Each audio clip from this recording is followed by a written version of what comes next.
Welcome to Focused Fire Chat.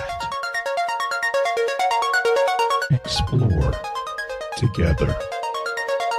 Welcome back for episode 81 of Focus Fire Chat, recorded live on April 14th, 2017 on twitch.tv. Big shout out to the live chat here. Thank you so much for spending your evening with us. This is your host, Blue Crew 86.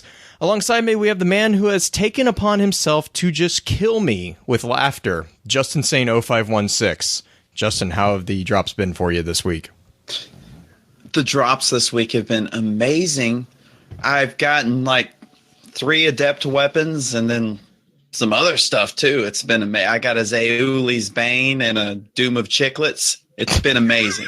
I can't even tell Justin, I swear to God. He's already starting. I may never come back on this podcast.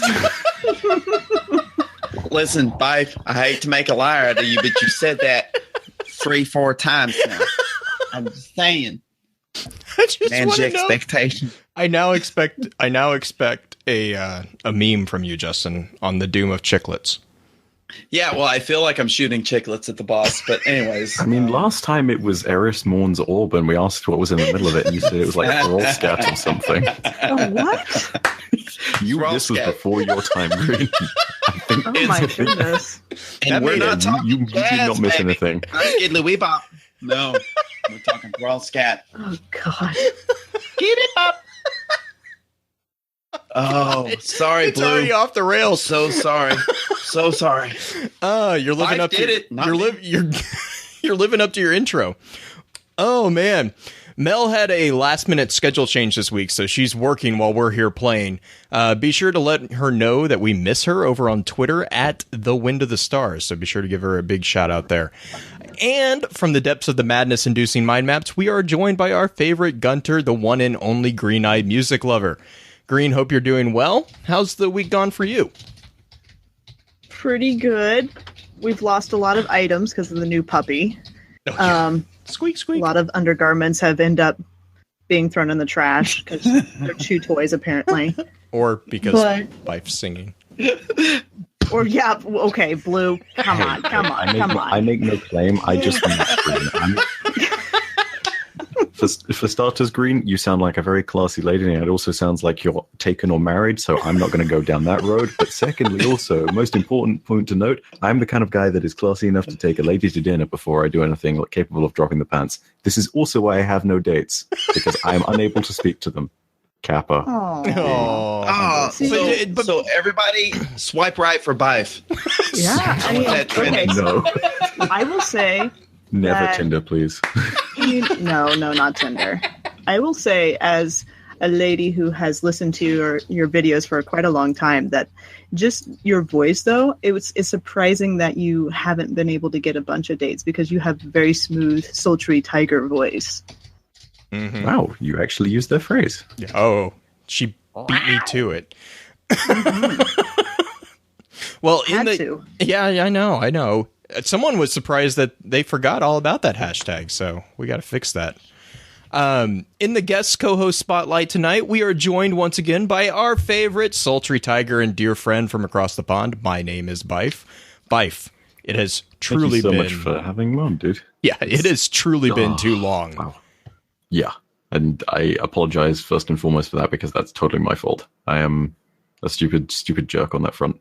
I think you've had a couple things that you've been working on, right? I mean, it's not like what do we got? We got partnership on Twitch. Congrats. You got all the other lore video stuff that you're doing. Lore videos, the eternal meme that is Book of Sorrows Part 3, which apparently will never be released because Bungie will always drop Destiny 2 stuff before I'm about to make a big swing at progress. Mm-hmm. So yeah, that's a thing. Shh. If they know you're onto them, they will keep doing it. Maybe that's what I want them to do. No, that's fair enough. Think about that. Always threaten part 3. Always threaten part 3. Oh man! You know, someone you know that it's bad and that it's really got behind schedule when someone said, "Not sure what's going to release first: Book of Sorrows Part 3 or Half-Life 3." And then that's low. You can thank Cannibal Half-Life 3 for that meme. That was Half-Life 3 fantastic. confirmed. Oh, man. All right. Well, let's run through the intro real quick, and then we're going to jump in. There's a bit of a difference this week, which the intro will talk about, and then, yeah, let's get into it. The topic of today's chat is going to be an updated look, and a conclusion of sorts, of one of the most interesting stories within Destiny. The rise and fall of the figure who is known as Derailed Yor. This week, we will have the Grimoire reading uploaded as a separate file. Due to the number of cards that we felt were needed for a full picture to develop, it would have pushed this episode over the normal length if we had read them along with the streamed conversation. This way, we can offer the best of both options, a concise conversation here, and, for those who would like it, a full in-depth reading of the relevant Grimoire cards that we discussed. I stole the summary from Green this week, so forgive me if I don't do it the normal justice. Hope. The feeling of optimism that is based on an expectation of positive outcomes that serves as the grounds for believing something good might happen, that someone or something might help or save you in your time of need. It is truly a light in the darkness, something that guides us and strengthens our resolve to push beyond what normally would defeat us and drag us down into an eternal abyss. Some seek to cultivate this flower, to nurture and encourage it to grow, realizing the value of this spiritual currency. Others desire to consume it, to rob it of its beauty and leave the jagged skeleton of its thorny vines bare, to render it hollow of meaning. These figures devour the light in order to create darkness within which they seek, maybe, something akin to shelter from the world around them. They may in fact be seeking nothing more than the final and eternal embrace of the abyss which they create in their desperate attempt to escape their own personal hell. In a world of desperate hope, then, what worse figure could we see than the cultivator, the gardener of this last beautiful garden of hope, become the wrathful devourer, the honorable man transformed into the hideous beast? This is the story of such a man. A man who rose to the heights of his civilization by protecting and nurturing the hopes and dreams of the budding city which stood bravely against the onslaught of the darkness. A man who fell to his pride and doubts, fell to the despair of what the nighttime sky held and what was to come for those he so valiantly defended. This was the man who was exalted as Rezel Azir, and who would, under the name of Derailed Yor, become the cause of the nightmares of the people he had once guided and protected. This is the story of Yor.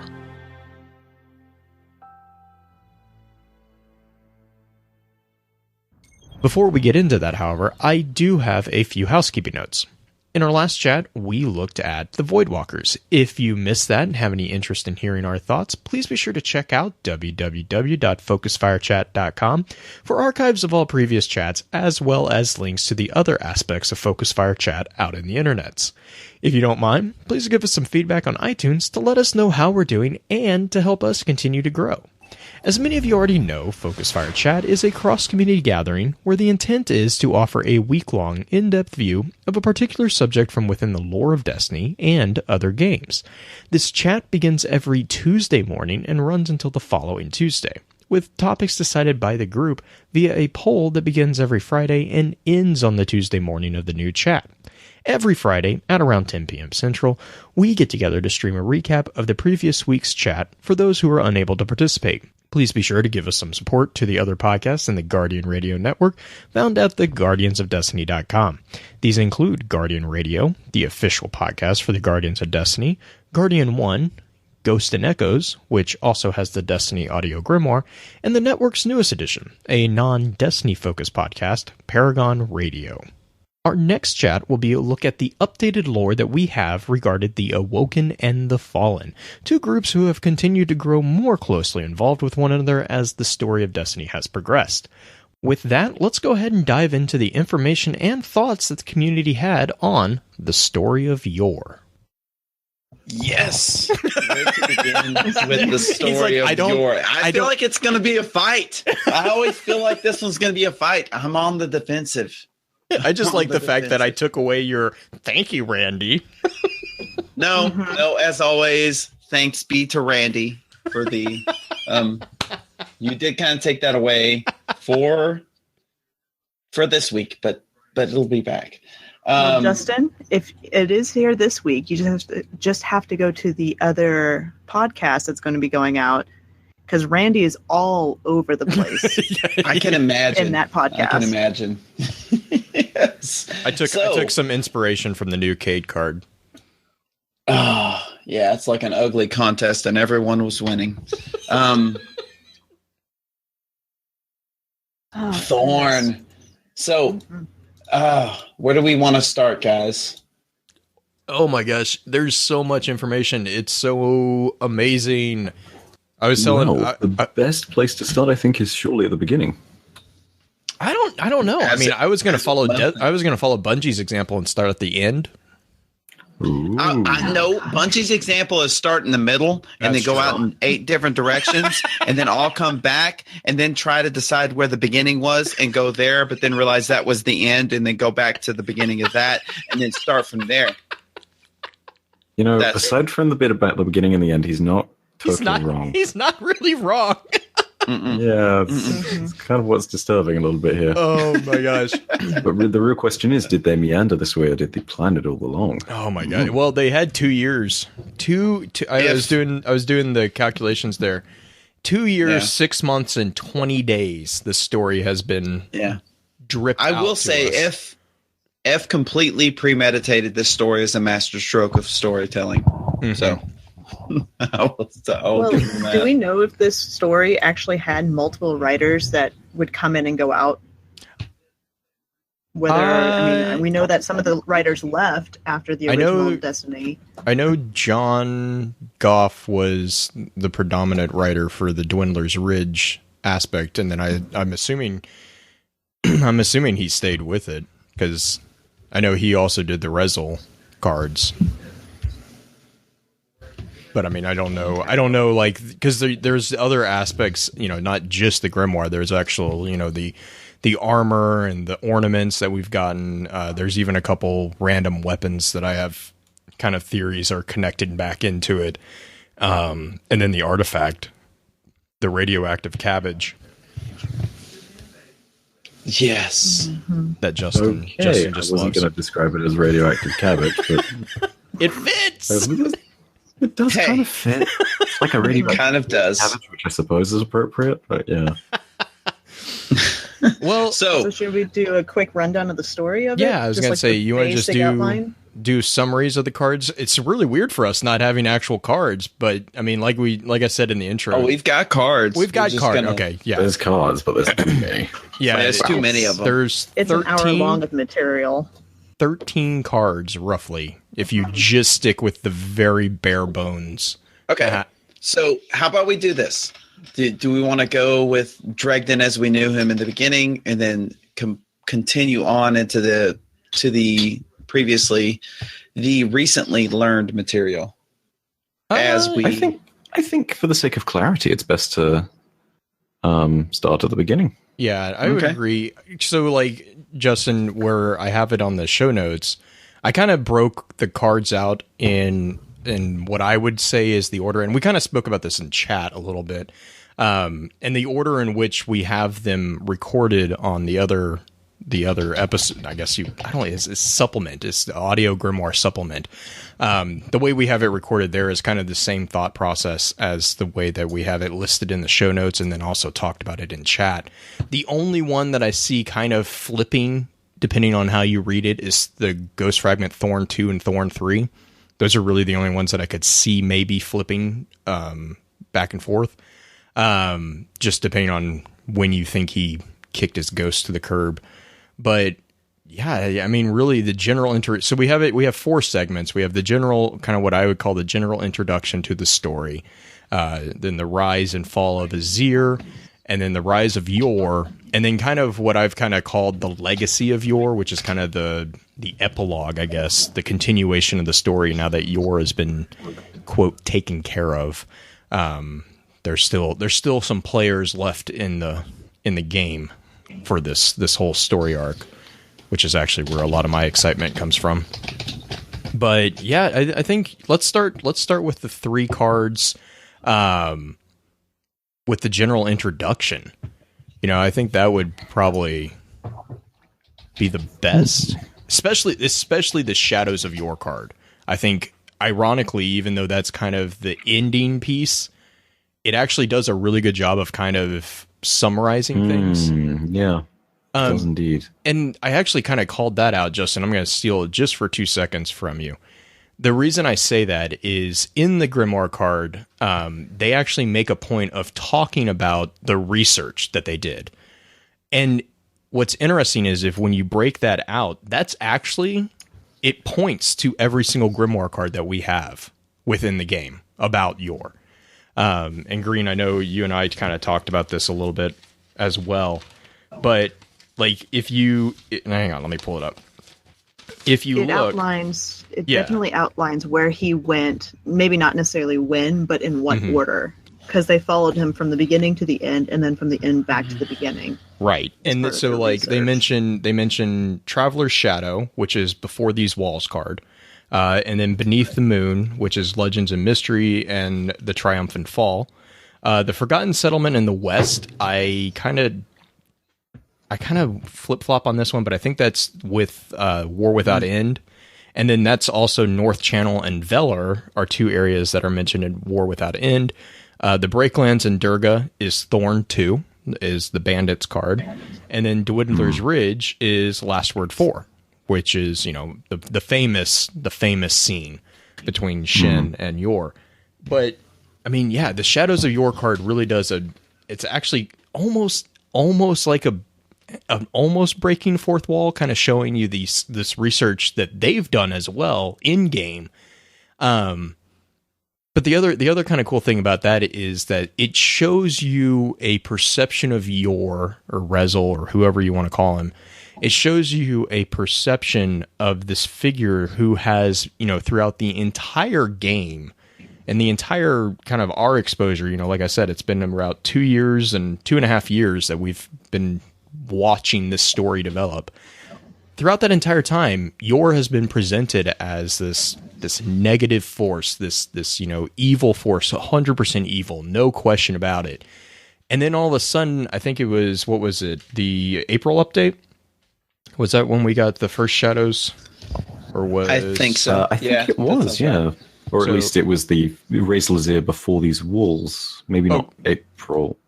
I can't remember when the first Razor card was added. It might have been with SRL, actually. Yeah, no, the first Razor card was Taken King. Really? Wow, that far back.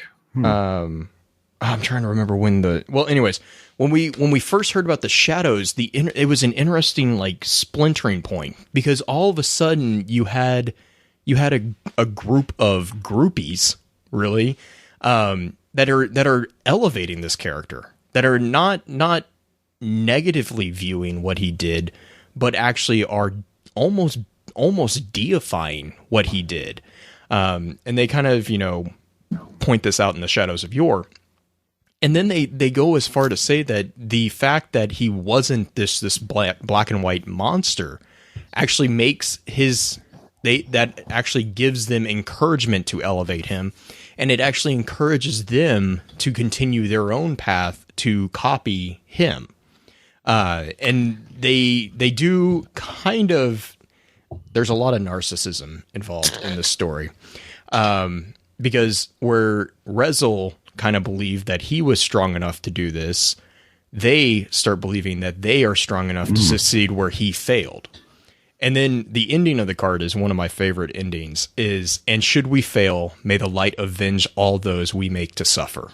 I'm like, that's a great caveat, because if we screw up, oh, well, darn. Well, well done. More weapons of sorrow unleashed upon the world. More dark guardians being corrupted by the hive. Yay, cool. Weapons of sorrow. The quote I love from that one actually is, his vile means meant to carve a greater end.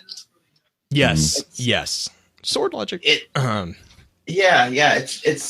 Does anyone else get a very real, very potent apex predator vibe from Dregden Yor? Like almost like he's evolved past silly things like morals, ethics, and that's the thing, Justin. I don't even want to say that it's apex predator because he's hungry, but at the same time, there's part of Dredgen that just kills for not even pleasure. Sustenance, but part of him kills for sport. You know, the principle of the matter almost. It goes beyond it. You know, the sport in itself perhaps is the devouring, but at the same time, it's there's malice behind it more so than simply evolutionary intention. You know, I would agree with that. And you see that in the last word 4, where Shin is looking on him right before he kills him.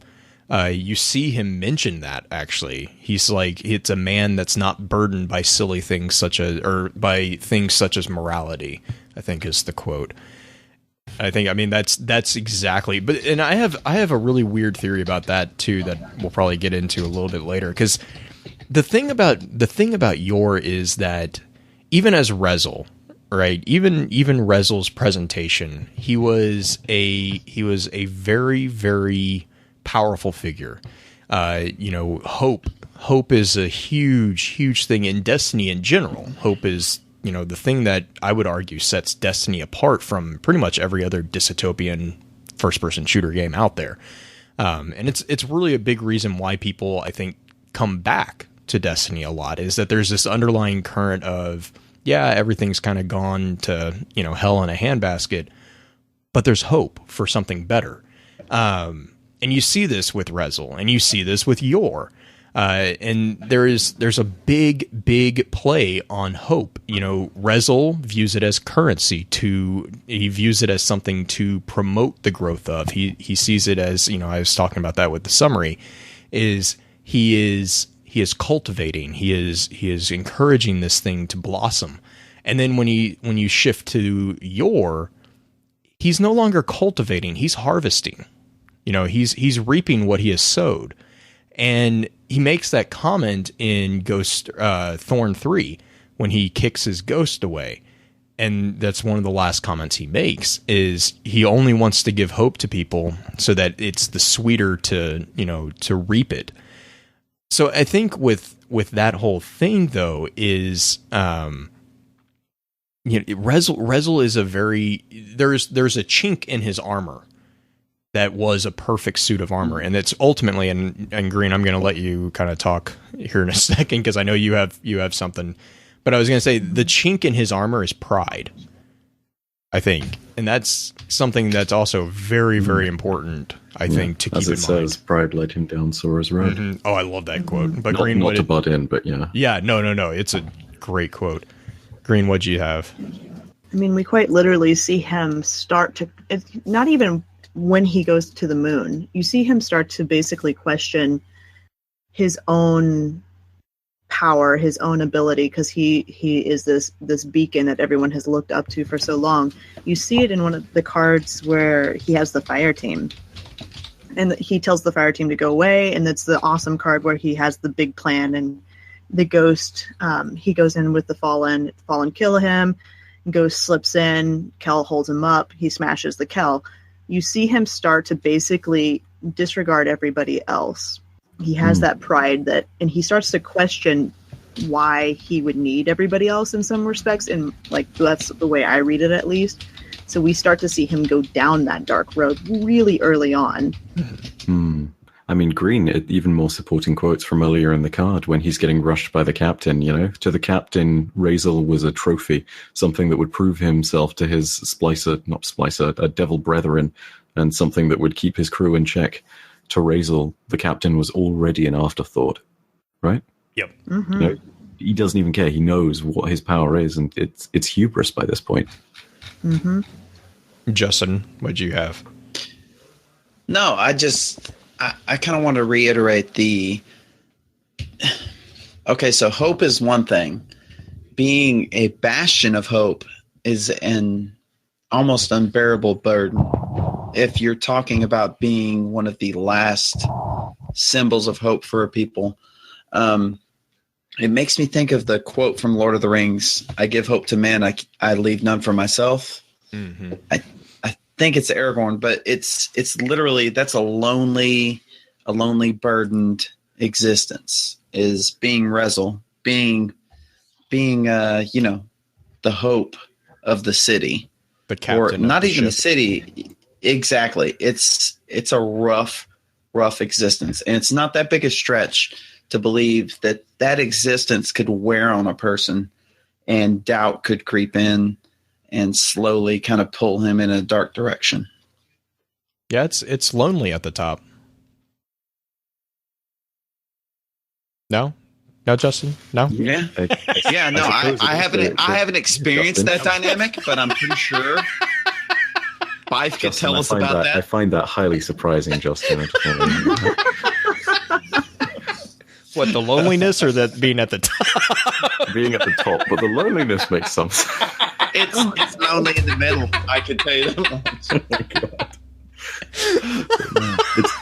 I mean, even from the beginning, like, again, to reiterate the point of loneliness, holding on to so much, you're so correct. It literally, to back up your point, they deify him, Mhm. People look to Razel as if he was a god, and maybe if the traveler, or maybe if the artifact wasn't. Yeah, if the Traveler wasn't a god, maybe Rezel was. And I mean, yeah, then so many connections with so many other aspects of the story that created really interesting theories, actually, about Rezel. So, well, real quick, I guess, before we really, really get into the weeds on this one, because this is, again, like I said, 2 years. 2 years has given us a lot of time to create theories, and not all of them have been proven wrong. There's still some out there. Before we get in there, let me run through just a really quick breakdown of the cards, the main points of the story. If you guys okay for that? Yeah. Okay. All right. So the first card that I would, and I'm gonna go in the order of what I would kind of argue is kind of a really easy way to read. Some people will probably have different opinions. That's fine. It's a Grimoire card. There's no order dictated. It's just kind of whatever your fancy is. So what we'll do is I'll start with what I kind of call the general introduction. And the first card that you really should read to kind of get a feel for this entire story arc, I would argue, is Thorn, the Grimoire card for Thorn. It's a summary view of the weapon.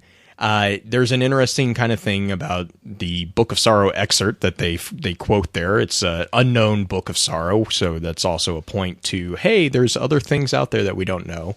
And then there's a really kind of interesting little dynamic here with this quote, because the quote actually aligns with something called the antisocial personality disorder, which is sociopaths. And that's usually people who don't have empathy. So they can't understand how to empathize with another person. Which it means is they don't understand how to share feelings.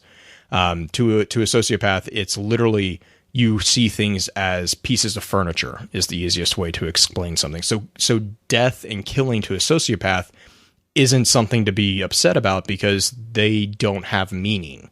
They don't have individual intrinsic value to them. And this is important to keep in mind as we talk about this story, because you start seeing this with Yor.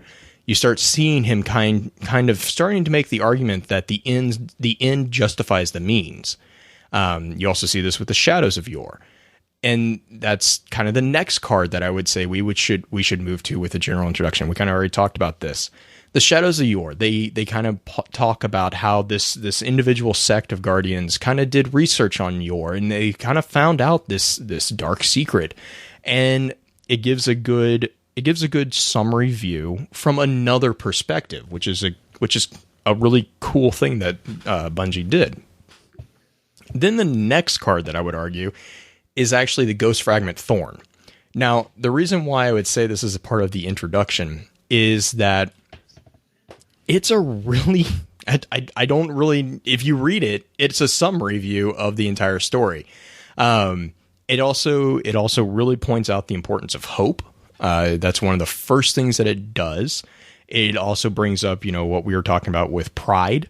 That's really everything. And then this is where I would say it's good to step into the guise of Rezel. And this is kind of going back to what, Green actually just made a really good point. Green, do you want to grab Ghost Fragment Thorn, actually? Since that's a very valid point. Maybe we should read Thorn on air. Sure, I can do that. Ghost Fragment Thorn, the Rose. The noble man stood, and the people looked to him, for he was a beacon, hope-given form, yet still only a man. And within that truth there was a great promise. If one man could stand against the night, then so too could anyone, everyone. In his strong hand the man held a rose, and his aura burned bright. When the man journeyed on, the people remembered. In his wake hope spread, but the man had a secret fear. His thoughts were dark. A sadness crept from the depths of his being. He had been a hero for so long, but pride had led him down sorrow's road.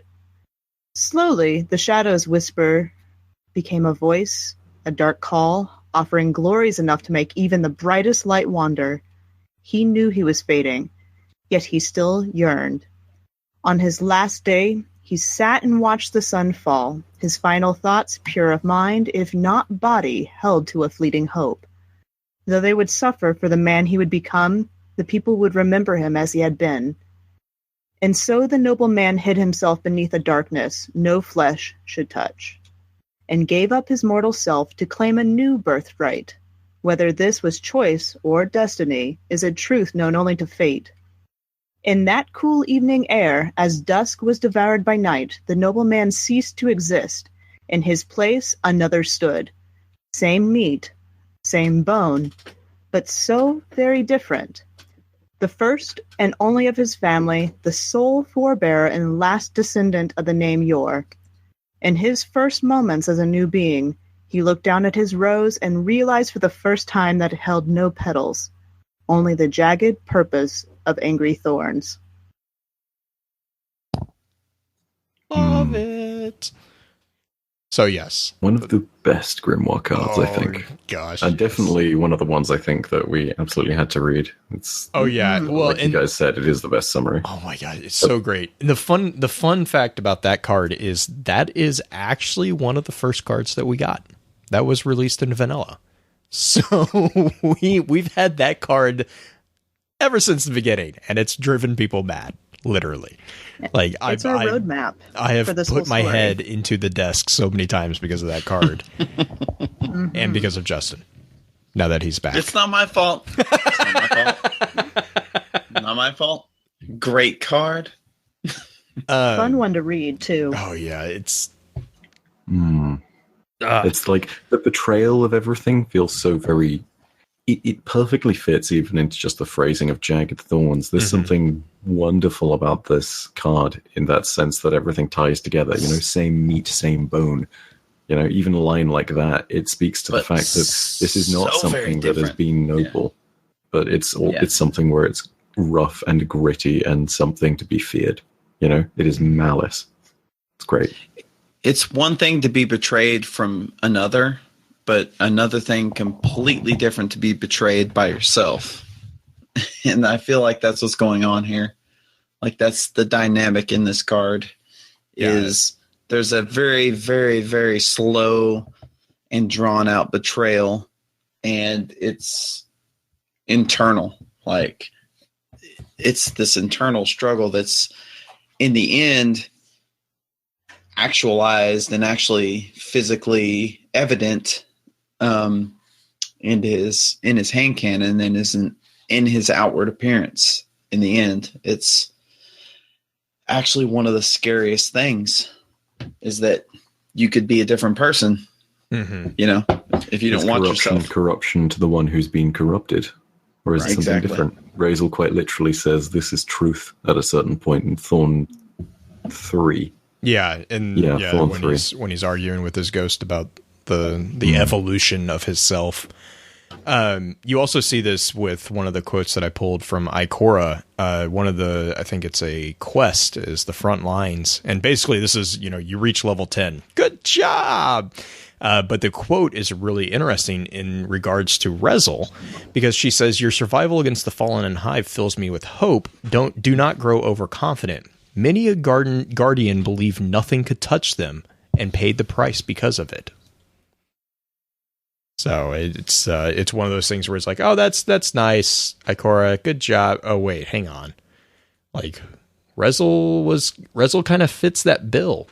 And we talked about that also. Justin, I think, mentioned the whole thing about, or no, Byf and Justin, you guys mentioned the whole thing about him not thinking anything of the captain, and that's kind of in these next few cards. We start with the Rezel, and so Rezel is here before these walls is where I would kind of start, because it kind of is the start of Rezel's story. That sentence kind of went nowhere. So skip over that sentence. We also see that hope is important to Rezel. This is where it introduces the idea of it being a currency. This is also kind of, in Byf, I'm sure we're going to talk about this. The timeline kind of gets... Oh, boy. It's a very long one. It's a very long one, I think, is the answer to it. Very long, weird, and winding is the best way of putting it, man. This creates so many questions. This card creates so many questions for me, but we'll come back to that. So anyways, this takes place in the same area as the last city, but before the city. Yay. So this took place centuries ago. Rezel is really old. And this also kind of describes something that sounds similar to the faction wars, which timeline is wonky. Wibbly wobbly, I guess, would be the best description of this timeline. Timey-wimey. Would I sound crazy if I said that I thought this actually was the faction wars? I thought it was too. I agree with you. I agree with you. But my question, here's my question about faction wars is, I was under the impression that the faction wars happened during when the city was around, and the card to me kind of sounds like it happened before the city. I always viewed the faction wars as happening when the refugees were all banded around what would later become the city. I agree. I think this is before the wall was built, not necessarily before the city. Exactly. Okay. You have groups of refugees, inevitably you have towns. warlords. Yeah, exactly. Hoovervilles. That's a good. Yeah. Yeah. Well, and I guess the other question there is that, and this might just be, because Rezel is we got before these walls at the Taken King. So Rise of Iron wasn't really even in the hopper yet. This was a year before we got Rise of Iron. But the implication there was that the concept of guardians rose from the resulting issues that the faction wars created. Right? Because, of course, prior to this, it was only ever the Risen. And that could be subdivided into all sorts of things. The ones that worked for the factions, the Iron Lords may have existed this time, but if it's that early, who knows? Exactly. And alternatively, there were warlords probably by this point in time as well. Well, because if this is taking place at the time that the city is coming into being, we know that there are warlords because, the Lords of Iron were around at the same time, and my question there is, Rezel is also described as a champion in the wars against the fallen. Where's Saint 14? Where's Osiris? Where's the Vanguard? There's no mention at all of these people. The Battle of Six Fronts. I think you blow it out again of proportion when you say the quote wars against the fallen. It's where's the exact thing here? As the first walls formed, built of hard work and sacrifice, Rezel and the Guardians stood against the alien plunderers time and time again. And it's not necessarily saying that it was anything huge, Okay. When they describe how the Fallen have constantly assaulted the city, they literally call it the 100 Years Siege. But the crazy thing about that is that there have been so many different points at which the Fallen have infiltrated. If I remember correctly, there's even a House of Wolves grimoire card where it talks about how children were told nightmare stories about how some of the wolves infiltrators would literally stow aboard crates that were coming into the city that had supplies loaded onto them and would just go into the streets and butcher people. And so, they are plunderers for sure. And they've had many a point at which they've had small skirmishes with the city infiltrations even, but they've... it's only ever the case that there have been those two massive battles. And when it says, I think calling it a war at this point is overblown. That's a fair point. It's skirmishing. Yeah. And I guess if you don't technically have walls, Because they're still You couldn't being have had the built. battle You of the couldn't have six had fronts. the battle front of the six. Okay. And we also This is why I again, have this you is a here, great- Byf. This is also a great transition to the next card to just pick some of the different skirmishes. The next card actually shows us some of the skirmishes that were happening. The War Without End card, because we get Ascori's ambush at the beginning, and it's you don't have anybody else there but Rezel, and then later on in the card you get the whole interaction with the fire team that he has with Hassa and was it Tover? Hassa and see- Tober, yeah. Mm-hmm. So we kind of see some of these skirmishes literally in the next card, which that's what most of this was. It was just a lot of people trying to get to the city, and these little bands of fallen all over the place. Now, yes, they had skiffs, but it wasn't an organized effort that they had to take out everybody. It was just, let's take out as many as we can as they're coming to this colony. Hmm. And I mean, it's quite literally, they're pirates. Right? Mm-hmm. I mean, pirates aren't necessarily... And this is the thing, too. When they talk about, like, squads of fallen that are led by captain, they talk about, like, roving bands almost, you know? They talk about crews, quite literally. So it's a very loosely organized thing. They may have a general objective in mind, but it's very rare for an army to organize, you know? It might even have been that... We can't even necessarily say that the crews had that as a main goal in mind. It may have just been scavenge for resources, and sometimes one of the captains might have seen the humans there, fleeing to the city, and might have said, hey guys, let's go get some trophies. You know, some of them might have seen them and then just said, I can't be bothered today, right? Because realistically, with the like actual knowledge of it being so scattered because of the period in time, and also because of the fact that we don't know how aggressively the Fallen treat humanity on like this scale where you're not facing a guardian and fighting for your life, it's instead just like a helpless civilian. We don't know what they would be like. Some of them may have retained honor and said, hey, those guys are unarmed, we don't need to kill them. Some of them might have been totally ruthless. It's, you know, it's very, very interesting points to make. But yeah, there's a whole load of different things that could have happened along that road. Loose organization of Fallen, basically. Yeah, that's what I'm trying to say. And the other thing is, with the War Without End card, especially with the Tescan Valley encounter, I'll link this post, but RGTGD, which I think is Ryan in our chat, I always misremember who this is, actually put together an amazing post that actually kind of breaks that entire segment of the card down. And a point that he actually makes that I kind of am kind of thinking might actually be is his theory is that entire encounter is against House Winter. Now, a lot of times, a lot of people respond with, well, House Winter's not on Earth. Well, he makes the point that in this card, he kills their Kell. So it could be the reason why they retreated to Venus and are no longer on Earth. And also, you know, kind of to touch back with your comment, you know, Byf, about they didn't really have a lot of organization because they didn't really know about the threat, I guess you would call, of the budding city and the Guardians. This could have been one of those instances where they start being like, oh, wait, hang on. This guy just, wait, what? You know, they start kind of rethinking how they treat humanity. Because, you know, up until now, they've kind of kicked us to the curb.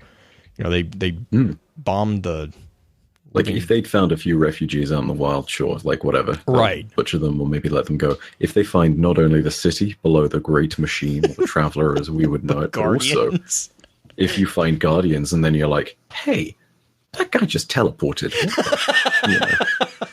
You know, like, that ain't no Crucible lag. That's the point at which they start to really take notice. And that's, again, why, if you lead back to the first card, it says, you know, held off against the alien plunderers time and again. You know, it's this point at which they need to whir up into action in order to start this kind of stuff. Right. The other thing I was going to say about Tescan is there's a really good theory that the Tescan Valley is actually taking place in South America. Again, the Reddit post I have, I'll link it in the show notes. It's a good one. And then that takes us to the North Channel aspect of it, which, if I remember, that's in like the Great Britain, Ireland area. Is that right? I think. Is that my geography completely off there? I mean, the North Channel is between Ireland and the UK, technically, but you've got a lot of different things that could potentially indicate. right? Right. So it is that small mass of like, technically it's more between Scotland and Northern England and Ireland. Okay. If you've ever heard of the Isle of Skye, it's below the Isle of Skye, basically. Okay. But yeah, no, it's potentially there, but at the same time, we don't necessarily know because there's quite a few different places that may potentially have that name. That's Just yeah, because and that's fair. Like it's a famous North Channel, but there's that could be a more generic reference to things. Once again, it's frustrating because even though places are referred to as like Durga, which is a place in India, Durga. And you Durga. sit there and you realize that in the card it talks about how when Brazel or Dredgen is talking with his ghost, what place which is meant to be Durga, he talks about how I will carve the light from your shell and leave it in the dust of this red world, which really clearly seems to indicate Mars. Right. Aside from anything else, it's a snowy area of India, which is Durga. So it makes no freaking sense. So point Durga. is, We can talk about Durga all day. Justin. Yeah, I feel like I triggered Justin a little bit there. A little bit because it's not a real place. But but if you get into the etymology of the word Durga, hang on a second. Yeah, like I couldn't really find a real place. Durga, the only thing that I could really find was the reference to the Hindi god. Mm-hmm. Yeah, that's what I was on to. Was the Hindi god Durga? She was the good Lord, firing off the cuff here, the god of war. You know why you're wrong, dude? Am I wrong? Because Durga is a place. Where is it? It's just east of it's just west of Bangladesh and the province of West Bengal. It's literally just on the border between Bangladesh and India. There are also North of Calcutta, if you really want to know. There's a lot of temples that are also called Durgas, but they're like Durgas something else after it. Okay, so your to Google that is one. better than my Google. My Google is more international. It's cultured. Yes, yeah. No. It's called Google. Apparently, Google. Oh my! Because all I could ever find is Durga, known as Devi, Shakti by numerous other names, principal or popular form of the Hindu goddess, warrior goddess whose mythology centers around combating evils and demonic forces that threaten peace, prosperity, and dharma of the good. So she is a goddess of war, victory of good over evil. That's all that I found. But also, a Durga is also kind of an impasse. It's an unattainable place. It's kind of an impassable geographical location. Yeah, kind of. So that all kind of fell in line. Byf's Google was able to unearth an actual place called Durga, so that's good for all of us. That's why we bring that's why we bring experts on the show, so they can help us learn and grow. Justin is an expert at ruining the names for things, so you're not going to be able to call Google anymore. It's now Google. I'm sorry, why? but I'm not. Why? I don't even know if I need to clarify the second half of that sentence. Just why? I kind of feel like you do. I kind of feel like maybe you do. You've got some explaining to do. Oh, okay. I don't know if I can. Okay. We're gonna get too far and we're gonna get too deep. Justin is the ruiner of all things. Well, so next I would say pick up Legends and Mysteries, which jumps us up to the moon and kind of gives us a start the feeling of like, something's going on here with Rezel that's a little wonky. We also kind of we get introduced to a familiar figure, Zior or Eeyore, however you want to call her name. She's kind of sad. And I do. And with good reason. Razel makes her very sad. She was betrothed. She was betrothed. She was the betrothed, and now she is the unwed. She was a happy person. And then we killed her because we're jerks. And we wanted a dirty gun. So, well, okay. I mean, BT Dub. Here's a quick question. Why does Rezel decide to go to the moon? The rumors of the hive. Yeah. Just because he thinks he can go and see what's going on? He says within the Triumphant Fall that he was actually looking for I don't know if it was specifically for the night, but he was looking for this legendary monster, because it keeps referring back to the legend that was not like, I can't remember the exact phrasing, but it was basically like he finally was coming face to face with the legend made real. And that was actually one of the things I was calling out in Legends and Mysteries, because we kind of hear right now that, oh, hey, humanity knows about the hive. Like, this is not the first time that they've seen the hive. This is actually a really long time after that, because they've actually thought that the hive is gone. Whereas, because that's one of the reasons the ghost was kind of freaking out, was they were like, oh no, they're here. We've woken up the nightmares. Which, yeah. And also, there's a more direct quote about this, which is just near the end of that card, which is, as the witch fell silent, her hateful voice was replaced by a growing chorus of hungry, manic chittering and the rising thunder of an approaching flood. Rezel had come looking for the terrors that hide just beyond the light. He found them, or maybe they found him. That card. So Rezel had literally come looking for this. You're completely correct. Whether it was the night specifically, or whether it was just to find the hive and to find a challenge worthy, which may relate to how pride led him down Sorrow's road, and how he walked a pathway into darkness. I get your clever references there, dude. Sorry, there's so many, and so like that brings me to the next card, which is the Triumphant Fall, which is the big battle between Rezel and Xior's betrothed, who we never actually get a name for, but it's a just giant knight. Now we do kind of get a nod that they don't really understand the knight battle technique, because when he pulls up his shield, Rezel's kind of like, I don't know what you just did, but I'm going to charge you, because he's a Titan, and he wants to headbutt him. But that was kind of an interesting thing too, is we know about the hive, but we don't really know a lot about him. He's actually intrigued by intrigued by the knight, but that intrigue doesn't prevent him from killing the knight, which he ultimately does. And then when he comes back to the surface, he and his ghost agree to warn the city. And then Rezel does something that's kind of telling. He actually stops and watches. This is really kind of a cool, like, mental picture. Is he stops to watch the earth rise, which was, and it's just like, I like that picture. Instead of sunrise, it's earth rise. And as he's watching the earth rise, he grafts the trophy of his victory to the steel frame of his rose, which go back to the ghost fragment Thorn. Big klaxons should be going off in your head at this point, if they weren't already. And that's kind of the last that we hear of Rezel. We don't really, and there's nothing else for Rezel as far as Grimoire goes.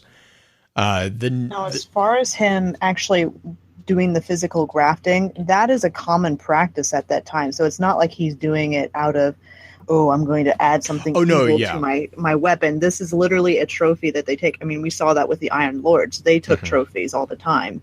It's a common. We use trophies. I was about to say, it's a common human thing. All our raid gear, right? Oh, yeah. Yeah, I mean, and that's then as you say, even the Iron Lord weapons that we get nowadays in Rise of Iron, the most direct example is the fur on the ends of the rifles that you get. It doesn't have to be there, but it is there, partly because I guess it's wolves that have fallen in battle. It's remembering them. Yeah, that would be my best guess, at least. It's a common thing with Hunter Society. Like, it's showing that you are capable of taking care of yourself here. That you Ahamkara's scale. And that warlock thought I wouldn't be able to do it by myself, right? Well, and you say the Ahamkara, well, all of a sudden whispers start happening because of this. And so that's where that the other kind of interesting thing for me, and a little trivia nod that we kind of talked about in chat, was the possible nod to the source of Necrochasm in the Triumphant Fall. When you read the card, pay attention to his auto rifle. It's named Inferno, which should be something most people can connect here. Inferno is got a couple meanings. One is that it's most commonly used as a large fire that's dangerously out of control, but it's also the name of hell from Dante's Divine Comedy. Now look at Necrochasm, which is kind of coming back from the desiccated corpse of something that looks very similar to a guardian weapon. We've had this conversation before, but you get it when it's the husk of the pit. And then you feed it hive deaths, so you have to feed it the lives of its allies, which enables cannibalism, which then gives you the Eidolon Ally, Eidolon Ally, and then with the Crux of Crota, you get the Necrochasm. The Necrochasm, the actual breakdown of Necro and Chasm, is death and deep hole, so it actually kind of means a deep hole of death, which in classic interpretation of this is kind of akin to an inferno. I mean, it's not a huge jump. But I'm actually going to go ahead and disagree ever so slightly with the theory there, just because of the descriptions of both the Husk of the Pit and the Necrochasm on the gun. Now, this is not necessarily something that 100% disproves it, but it's well worth keeping in mind. Especially considering some of the practices of the hive. So I'm going to say my point here, and then I'm going to counter it. I mean, it's a little counterintuitive, but good for discussion's sake. So, Husk of the Pit, the item description is desecrated and nigh inoperable. This hive artifact still manages to send shivers up your spine when fired. Note the term hive artifact there. It does not state that there is some kind of human relation. And clearly it's been twisted and corrupted, right? There is also, of course, the Necrochasm. It is said the Necrochasm was born in the twilight after Crota's sword first cracked the moon. That a Lost Guardian's weapon was altered by the Hive in an attempt to fuse their own dark understanding with humanity's mastery of war. The most important part there is the fact that it talks about how it was after Crota's sword, which is way after the... this is when Razel discovers the Hive on the Moon. It's the first ever discovery of the Hive on the Moon. At the point where it's the Great Disaster, which is Crota's sword cracking the moon at Mare Ibrium and all over the place. That, in particular, is the point at which Necrochasm appears to at least have been formed. Now, this is the interesting thing, too. If you go to Waning's Kong, you'll note that it's something that has been kept in the Hive possession even past Waning's death, and is only recovered by us in the Court of Oryx at the Taken King. So it does appear that the Hive also take trophies of ours. So whilst it does say the Necrochasm was technically a weapon that was formed during the Battle of Mare Ibrium, it's not to say that the Lost Guardian's weapon couldn't have been held by them for some time beforehand. So there's a bit of an interesting back and forth to be had there. It's a discussion where you can't be 100% sure. But it's a very interesting topic. Yeah, no, and I forgot about the qualifier that it was after the sword cracked the moon. But again, that's the thing. It says formed, right? Mm-hmm. Formed, not necessarily made. Formed, which is why it's weird enough wording to go ahead and do it that way. That's so Bungie. Yeah. Bungie. Green, what did you have? I want to clarify one thing with you, Byf, because you said that Rezel going to the moon and discovering the Hive is the first time we discover him on the moon. And I would pull you back into the Mysteries, Legends and Mysteries card.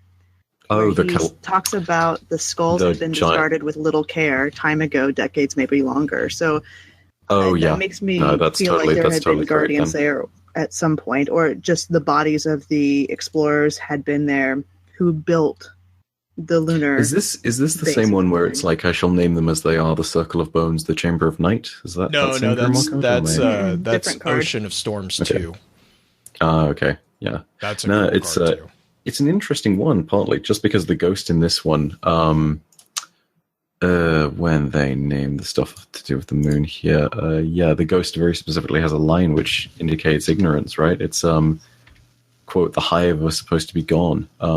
They've been silent they're not silent anymore. Right? It's one of those things where it's like it's the first real encounter in contemporary history. Admittedly, though, no, it's completely correct what you say. There are earlier encounters then. Yeah, but it's because the first rediscovery that we know of in history, according to what we have so far. Good catch, though. Very good catch. Yeah, because I think also, no, I'm totally wrong then, because of course, where does the Razel's driven to the moon by rumor and myth and stuff that he hopes is nightmares almost? Where does the nightmare come from if not only a slight bit of truth, right? So yeah, you're absolutely correct there, Green. Sorry about that. Yay! Now Byf's never coming back. No, it's fine. No, it's not like Justin proved him wrong. This is Brent proved him wrong. He's still okay. Look, He's this still is got it why I'm going glad on. to come on the show, because when law masters congregate, we go ahead and we discover greater truths together. This is what academics is really like. I'm happy to be on the show with law masters and Justin. Academics. It's okay. Well, and the other thing with Oceans of Storms too, I think wasn't Ocean of Storms. It wasn't that argued. Isn't that technically? Didn't we think that was the Chinese colonist? I technically thought that was near the collapse because it talks about how Right. the worms are still alive. Yeah, because that's the one that you were saying is like the bone, the circle of bones, The piles of bones. and the faced huggers waking up. Because I don't care what I don't even care what you say. It's a face hugger. That's It's totally not a face hugger. the eggs. No way. It's nowhere near as adorable as a face hugger. Okay. I don't know if Green would agree Okay. with you on that. So we've got All they different want is a nice definitions of cuddly what's hug. adorable. They're just a little bit aggressive with it, and I know that the kiss is not great, but they really like tongue. And if you're into that sort of thing, it's magnificent. Okay. I'll let you take all the face huggers you want, Byf. I'll just sit over here twiddling my thumbs. No. It's great for me Byf because it's said like I so. said at the very beginning. It's like I said at the very beginning. I tend to be the guy where I try to take people out to dinner first. I never get the first word in. It's not fair, and they don't let me get the first word in. It's fine. They just go straight with the kid. It's a bug hunt, man. Game over, man. I'm awful. I'm so sorry. I'm going to shut the hell up right now. No worries. No worries. This is why I should never be on a podcast at 4 a.m. because I say dumb stuff. This is why we keep having you come back. No, wait, no. This is not why we 4 keep. a.m. Yeah, this is why I keep on coming back so I can discuss things with some law masters and Justin. And Justin. I'm so sorry. Can't help but feel like that was a dig, man. Game over. Oh boy. Game over. So do we want to move on to some heavy lore? Oh, yeah. Let's move Well, on. and that, just real quick, that gives us Introduction to Yor, which is where you get Ghost Fragments Thorn 2 and Thorn 3. Thorn 2 is just a really fun read. It's commonly what I call the killing of the bandits. There's some little nuggets inside of it that's interesting. It's Mostly, your spaghetti western and grimoire card. yeah, it really is. Like it is the. What was it? What did he call the I'm bandit? sure. You're just a damn cliche. Yeah. I hate him. Picture perfect bandit, right? I don't have Actually, nightmares. I'm gonna read that, dude. I wanna read that full quote because that's actually such Do a it. fantastic set of lines, right? Actually, no, Justin. How about we do this in Canada? You be the bandit, and I'll be Drake. Yes. How about that? Yes. Never has there been a better freaking idea than this. Wait, which do we do one? the full card, or do we just do the? I think we do the small full line? card. Oh my I think god, are we do the doing full this? card. Yeah, You let's can do it. that. Okay. Yeah. So After you, I am Justin. I'm user 1, correct? Yeah, you're U1. I'm U2. Okay, cool. Can I see what you got there? Your cannon. Can I see it? Do I know you? Not that I can say. And do you want to hold my peace? Just that I never No, seen one like it. no, you haven't. It looks dangerous. Seems maybe that's the point. Suppose so. Can I see it?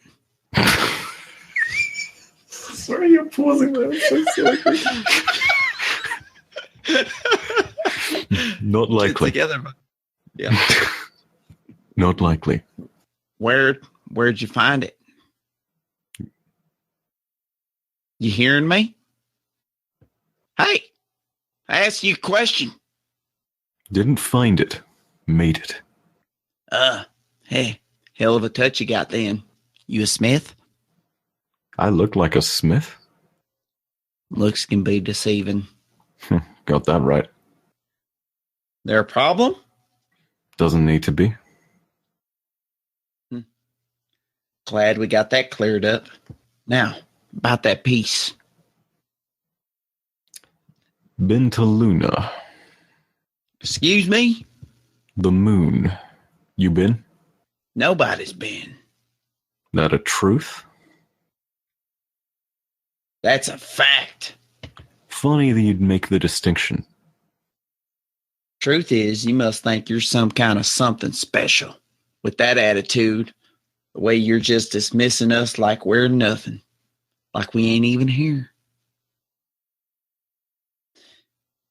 You ain't near as rock solid as you figure. Fact is, special's only special till it's not. The bones say otherwise. Speak straight. You say nobody. Bones say otherwise.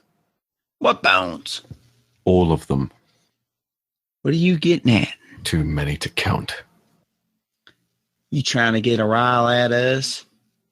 Was only making conversation. You really would. We got a smart one here, boys. Experienced more than smart, but experience has its advantages. Experience tell you to lip off to strangers just trying to make talk? Keep insisting, and maybe we will. Talk? Have words. Ain't that what we're doing? My conversations tend to be a bit louder. That a threat? A truth. Who the hell you think you are? According to your facts, nobody. Yet, here I sit. Don't matter much how pretty your cannon is. You keep it up, we'll see just how loud you like to get. You done talking now? Guess he knows his place, boys. Ever have a nightmare? You playing games? Or you just thick? I know you have. This world. Can't help but. I don't have nightmares. I give them. You are a goddamn cliche. The picture-perfect bandit. Hearing your voice, the things you're saying, the shade of the hard man you pretend to be. Ain't no shade.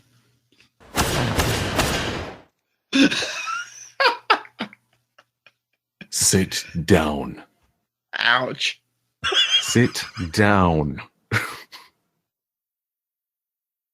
Your mouth just got your friends dead.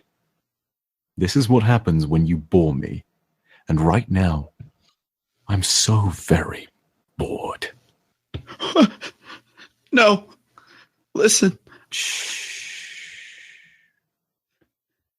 But you're one of them, a guardian, right? You're supposed to be one of the good ones. Supposed to be. Maybe I am. Maybe this is what good looks like.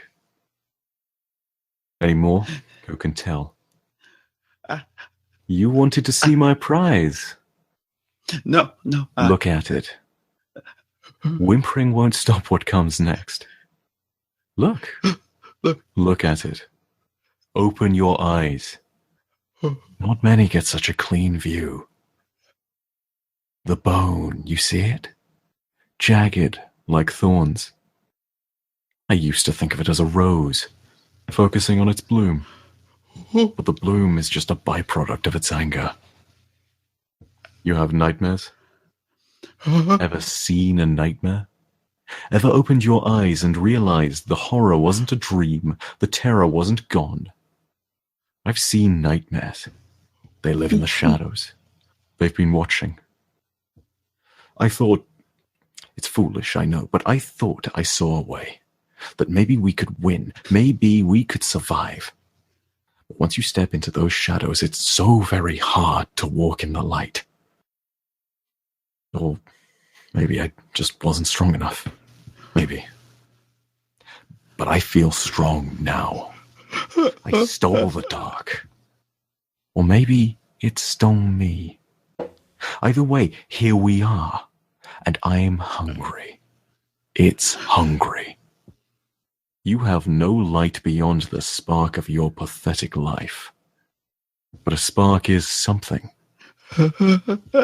Open your eyes. Ouch! Dude, I was not prepared for you to insert thorn sounds into that. That was amazing, dude. That was really good. Ouch! Just the ouch. Ad libs. All the ad libs. That was intense. My goodness. Yep. High five, Byf. This High is what five. happens when you sit down and you're trying to read over scripts for various different lore videos. This is spoiler alert, but literally the next thing I have on the chopping block for scripts is something to do with Fellwinter. So I'm sitting there trying to do the whole gruff grim thing, and I've been sitting at that all day in my spare time. So yeah. Byf is creepy confirmed. Yes. I'm just going to tell you right now. That's absolutely the intention. I'm going to tell you right now, Byf, if you've got a part for Redneck Lore Bandit, I'm down. Oh, Justin, I will have to say, when I recorded this, I literally tried to channel both you and Byf. Like, that's who I saw as both of these characters. Oh my god! Like, as ignorant as I am, that's how dismissive Byf is in this scene. Well, okay. Oh man. But like, it's easier to channel you than it is to channel Byf. It's hard. Justin, let me just say this. I love you, bro, but sometimes you are a goddamn cliche. Bones say otherwise. What bones? That was amazing. We need Justin as Good bandit times. number 1. Call Bungie. Oh my That was amazing. That was So- Him awesome. in the credits, first band. So, I think that really, by that point in Dregden's kind of evolution as a character, he's so far beyond social Concern. anything.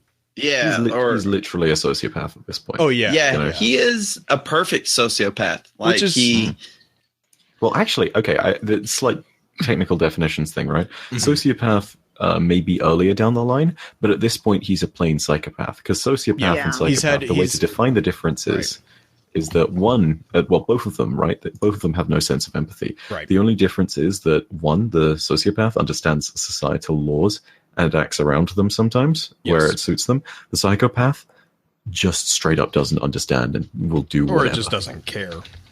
Yeah. Because like that's the thing is that's why sociopaths who have had a psychotic break are so freaking terrifying, is because it's a perfect storm.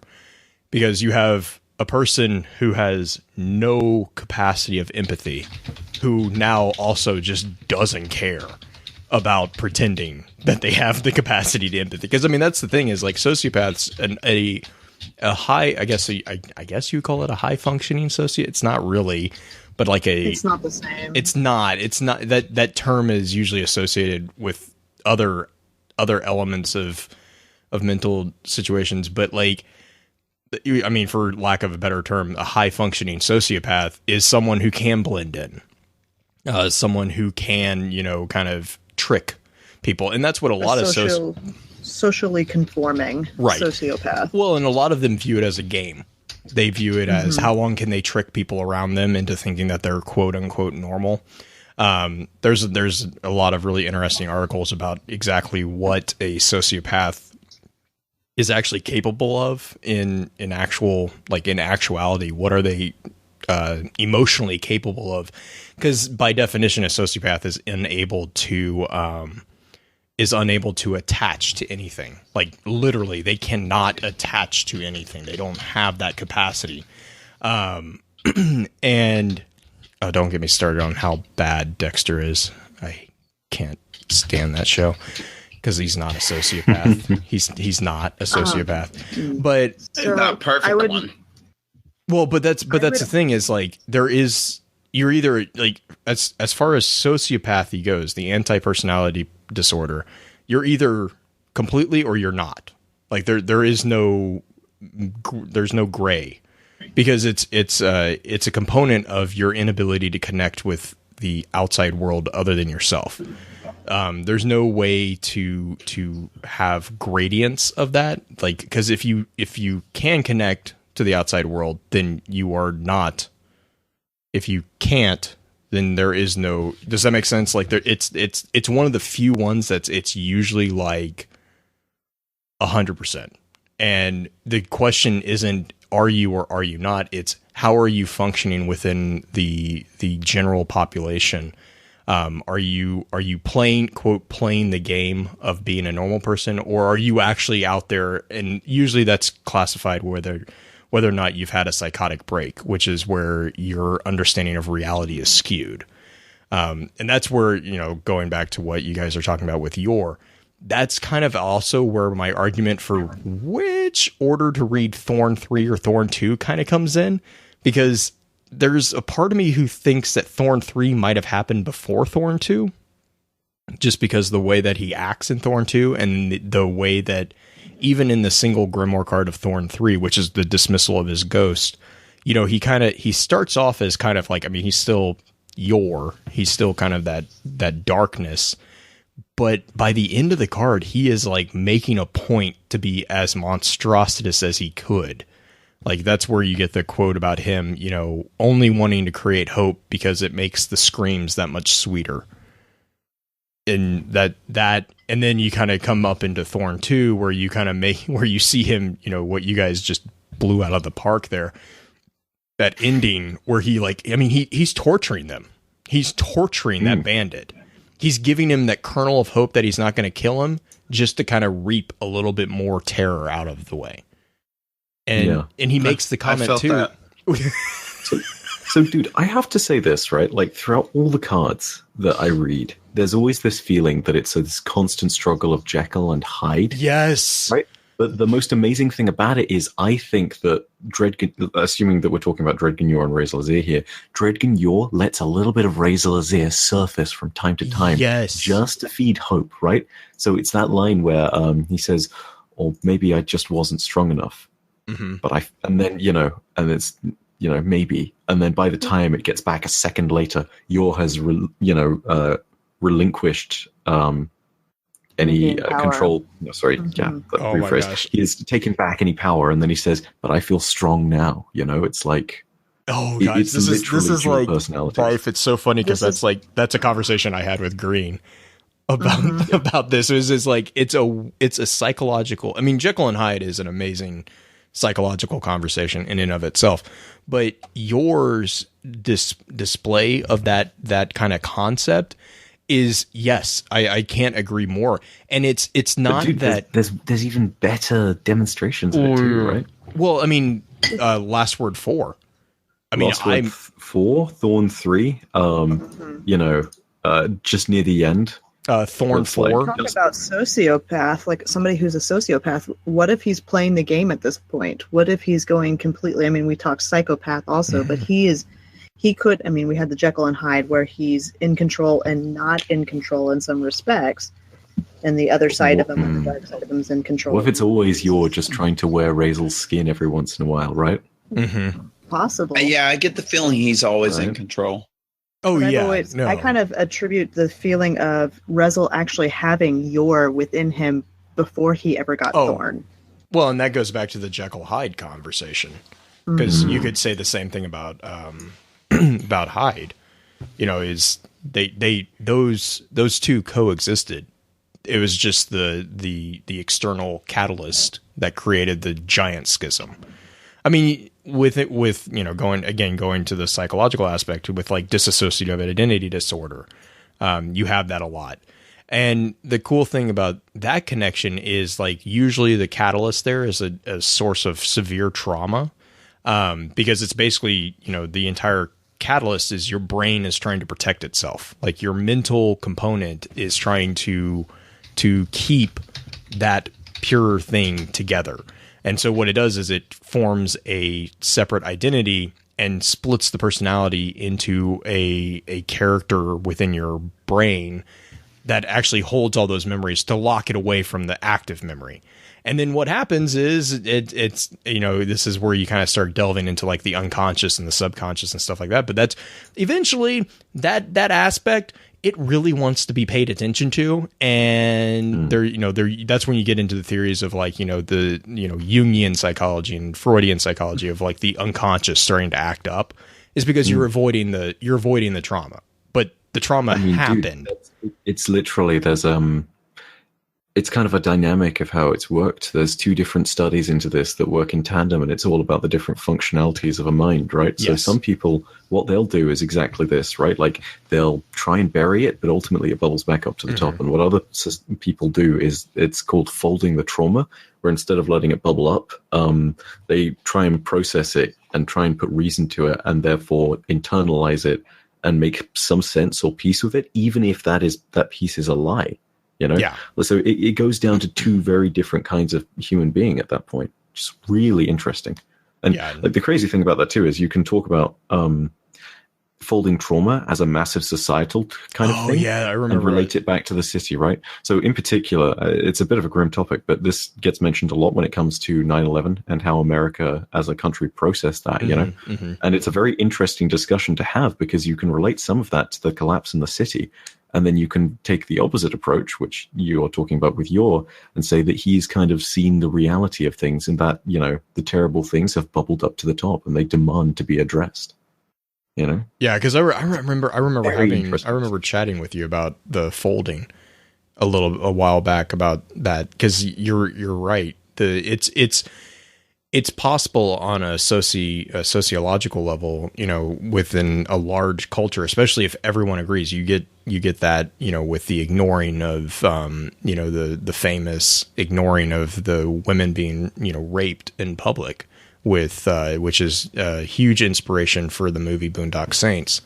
That entire situation was a society who decided that they existed in a perfect world, and they literally would ignore things. Like, and that was modern society. I mean, you have Milgram's studies, you have Zimbardo's prison studies. There's tons of examples of societies as a whole just deciding to be like, yeah, we're just gonna do this thing, even though it's pretty bad. We should never fear the deeds of evil men, but rather the indifference of good men. Yep. Yeah. Yep. That whole chestnut. But I mean, and to kind I love how you inserted something really profound there, and then you just had to. It took you less than 2 seconds. It was stunning. It was like at a wedding when someone releases a dove and they throw it into the air, only to realize the dove is dead and it flops straight back down to the ground. Oh, are you saying that I released the dove and shot the dove? Is what Oh my goodness. I mean, that's maybe a more appropriate analogy, but that implies you're fast with a gun, and I don't trust you to be fast and accurate. You got that hip fire down. Oh goodness. No. Shots fired. Shots fired. Dude, the Battle of Britain has resumed. The next wedding that Justin goes to, there will be a Why are we dove fighting throwing. the Germans? I don't understand. Oh my god. Oh my god, just... I owe you so many beers for this. Dude, I'm so sorry. Oh my god. We're good. Everyone, move on with your lives. Move on. Justin's okay. He's used to it.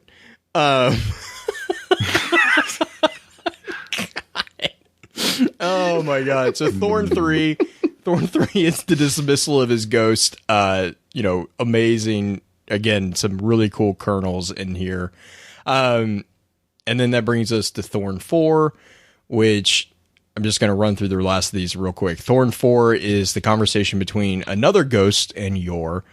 And that is usually assumed to be Ward's ghost, is I think the popular assumption there. And this is where Yor gives the ghost the last word and tells him to give it to the child, Shin, basically. And the ghost and Yor kind of have a little bit of a banter about Shin's fate. And then we go to the last word 4, which is basically where we get confirmation that Shin is the Roland of the game. And then, I did say that. Okay, cool. Because he chases the man in black across a desert. And then he basically summons a golden gun, which is interesting for Shin because that means he's a guardian who was also a child earlier. Which tells us a lot about ghosts and how the light can be transferred, and maybe the fact that light is not unique to the Risen. It can, in fact, be manifested in ordinary human beings who are just born. Dodgeball Girl is a guardian confirmed. That's all I'm saying. Man, that's all I'm saying God, is, I hope so. God, all we need to do is... Oh, that dodgeball girl. we need, we need to God, release her upon the Cabal. It would solve the problems. Just Sneaky McSneakerton. Still my favorite part to that card. So, in a sense, because we learned something, we were the winners. And then Jax just goes, no, they annihilated you. It's going to be my favorite card because of that. I want to hear him say that during Crucible sometime. During PvP, just like, Oh my God. you got annihilated. Damo's response was like, Shax is the disapproving father that I missed. That I want to have. I feel like Shax is just like daddy issues fuel for any guy or gal that has that. He really is. Oh my God. Are there horse Bye, people? Gary. Are there horse people? Oh my God. Now we're just getting into Grey Grimoire. Oh my God. All right, so last word 4 is where your gets killed. Oh my God, I can't even be serious anymore. Oh, the horse people. Damn it, Justin. Were we invaded by horse people? No. Derail King. Oh, and then we get into what I would kind of call the legacy of Yor, and that is Thorn 5 and Last Word 5. These are kind of interchangeable. I don't think there's necessarily one that you should read before the other. I have it listed as Thorn first and then Last Word 5 just because I wanted to give the last. That's right. I just wanted to give the last word the last, the last word gets the last word, Yeah. but also ties into what comes next. Oh my God. Roland versus the Coffin Hunters confirmed. Oh my God. Boo. Yeah. Oh God, this just reminds me of... You know what? Give me 2 seconds. I need to mute myself. You guys are giving me great ideas for videos next week. Sorry. Thorn 5 is an excerpt from a single speaker of a Shadow of Yor, who is a hunter. And this brings up a really interesting point. The idea is presented that the Shadows of Yor are not looking for weapons of sorrow. No. They are looking to become weapons of sorrows. So, yeah, that's fun. And then Last Word 5 is a conversation between Shin and an unknown ghost. Commonly, I think the theory is that this is his ghost, but does that mean that it's Yor's ghost or Ward's ghost? We don't know. I assume it's got to be Ward's. I kind of do. The only reason I'm even entertaining the idea that it's yours is because, I'm sorry, when I read that ghost, like, this is a really short card, but when I read it, that ghost sounds pissed. Like, that ghost is I mean, if Yor killed my master, well, and then, that's why I would be too. I mean, but that's where The I'm kind of math like, say I'm like, you don't need this to remain this man. Yeah, like and all that. I don't know. Actually, Blue and I did an audio grimoire of this when Belle was on for the Hunters episode. and it was pretty good. The Thorn 3, yeah, we did. But yeah. But the ghost is really indignant at the course that the person that he's speaking to has taken. Especially at the end, like where he's like, "You're a bleepy to bleep monster." Like you're beyond. You know, he doesn't say you're beyond saving because he also points out in Thorn 3 that the ghost says that, you know, his whole thing is the writing of our path, the cleansing of your shadow and a return to light. And he goes on to say that, he says initially that he was the one that rekindled your light, and it falls first to him to aid in its survival. And so it's like, the Guardian's light, I made a point there, the Guardian's light is a separate and unique thing that's separate from the Travelers and Ghosts, which is interesting there. The other thing from Thorn 3 that I keep coming back to, and Justin, I know you're going to immediately know where I'm going with this, is the smoke, ash, and bone. Okay, is that Pancake? Are we standing over Pancake? Because I'm going to be really upset if we got Pancake's death here and no one gave a nod to it. Wait, who the frick is Pahanin. Pancake? He's talking about It's Pahanin because Blue can't say Pahanin. For a minute, I sat there and I was like, pancakes? What kind of pancakes are these? Pancake. The kind of pancakes that What the Justin hell makes? is They a sound They're like burned. bad They're pancakes. burned pancakes is what it is. Smoke, ash, and bone flavored pancakes. That sounds like a very Justin Can kind of I meal. just wait? Whoa. I think I hit a nerve, guys. You can say a lot about me. I can be a buffoon. I can be a little bit standoffish. I can be a little bit churlish at times. good word. But I make some good pancakes, and I will not. I will not Justin. I will How not about- countenance the slander. Okay, dude. Guardian Con, all right? How about this? I buy you a couple of beers, we trade it in, and you make me pancakes one morning. How about I'll that? make you pancakes, bro. Dude, that sounds this like will such be a sick plan. That's down. that. Justin, I know there's Justin's a lot of people making- that don't want to make that a sexual thing, but no, it's not. I'm just gonna make my Justin makes pancakes for hungover people. That's the thing. That's dude, literally it's perfect. I'll get yes, the beers first, you get the pancakes get the beers like several first. hours later. dude. I'm friends with all the Greek gas station owners. They sell me beer. They all love me, and we're good. This is where it's at. forgot about that. I don't know this story. The guy knew me by name. We're not Let's do talking it about that after on. show. We're not talking about Post show. post show. Post show. Oh my gosh. All right, so that's what I would argue is the reading order. And again, we're gonna upload the card or the audio reading of those cards, which are 13 of them. Oh man. So yeah. Where do we want to? Where do we?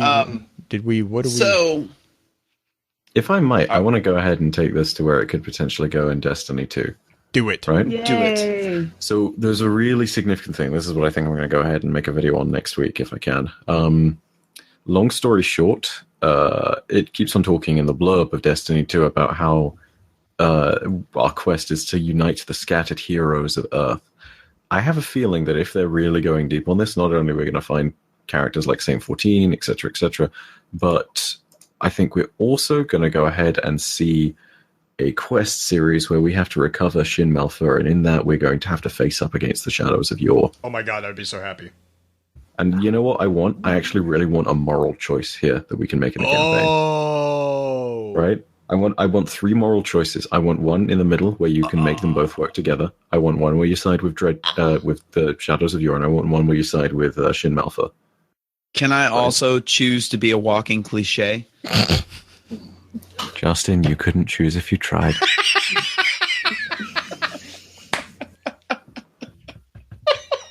That would be so much fun, though, to actually bring in that role play element just But, that so much here's more, my- where we can actually decide what we're going to do. Yeah, but here's my question. Here, the only question I guess I would have there is like in an MMORPG, how does that work? Like, you know, like I don't play those games. well, that's why I'm asking this because I don't really. Yeah, my son was playing Fallout today, and I was like, I'm sick and tired of watching you try to search for items. Find the bobby This pins. is over. Find the bobby pins. Jesus Christ. No, but But I mean, like, you know, Yeah, like tell me. in a shared world type thing, because like with an RPG, the moral choice or the moral pinwheel, whatever you want to call it, that makes sense because it's a single player game. this is very Mass Effect. What we're talking about. Well, no, here. because You may or may not see what I want Destiny to be, right? well, but What's that? Do you? You may or may not see simply from that comment what I want Destiny to be. Just Mass Effect. well, except yeah, with no, supers and but shit. does Andromeda still have moral choices in it? Yeah, it does. It does. Can we moral have a choices. game that's called Mass Effect with supers and? I just want the. I want the game. I want the That game. does give me a really interesting idea. Oh, this would take so much work, but it would end up being really cool. Okay, right. No, sorry. I'm gonna think about this later. Okay. So I'm taking a note of this. I'm taking a note of this. Before we roll, I've got actually a Dregden Yor type. No, we're not thorn. nearly done, dude. Yeah, I know we're not. I know. Oh, you're just telling me ahead of time. Yeah. No, I'm just saying. I've got kind of a theory that I want to float out there. We'll see if it still holds water. All right. Well, We good? Yeah. No. Do you want to do it now? I can do it now. Why don't you just do it now? Since we're talking about it right now. So, I've actually got this theory that you've got Dregden Yor, who is the Eternal Abyss. He's the complete antithesis of Jaren Ward, and they're actually actualities of the same person as eventualized in different timelines. So these are like fork Jarens and Dregdens as they happen.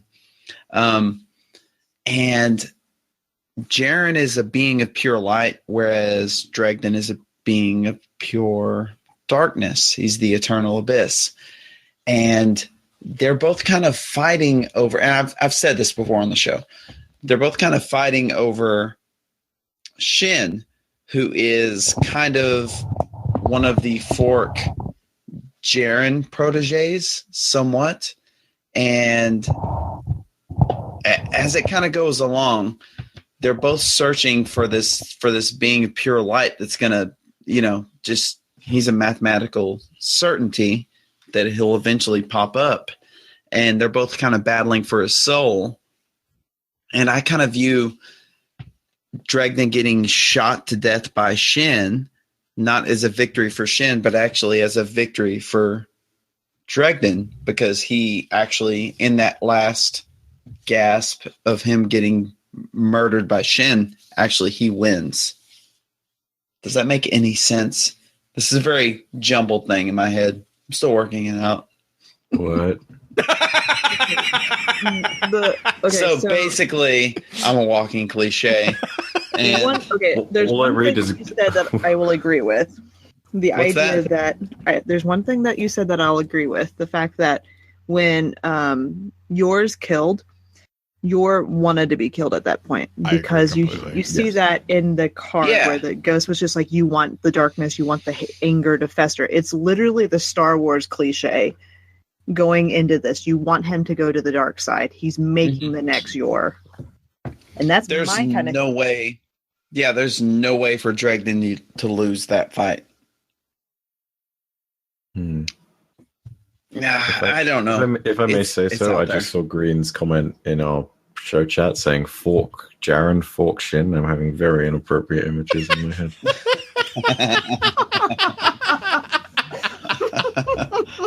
I'm sorry, I'm awful.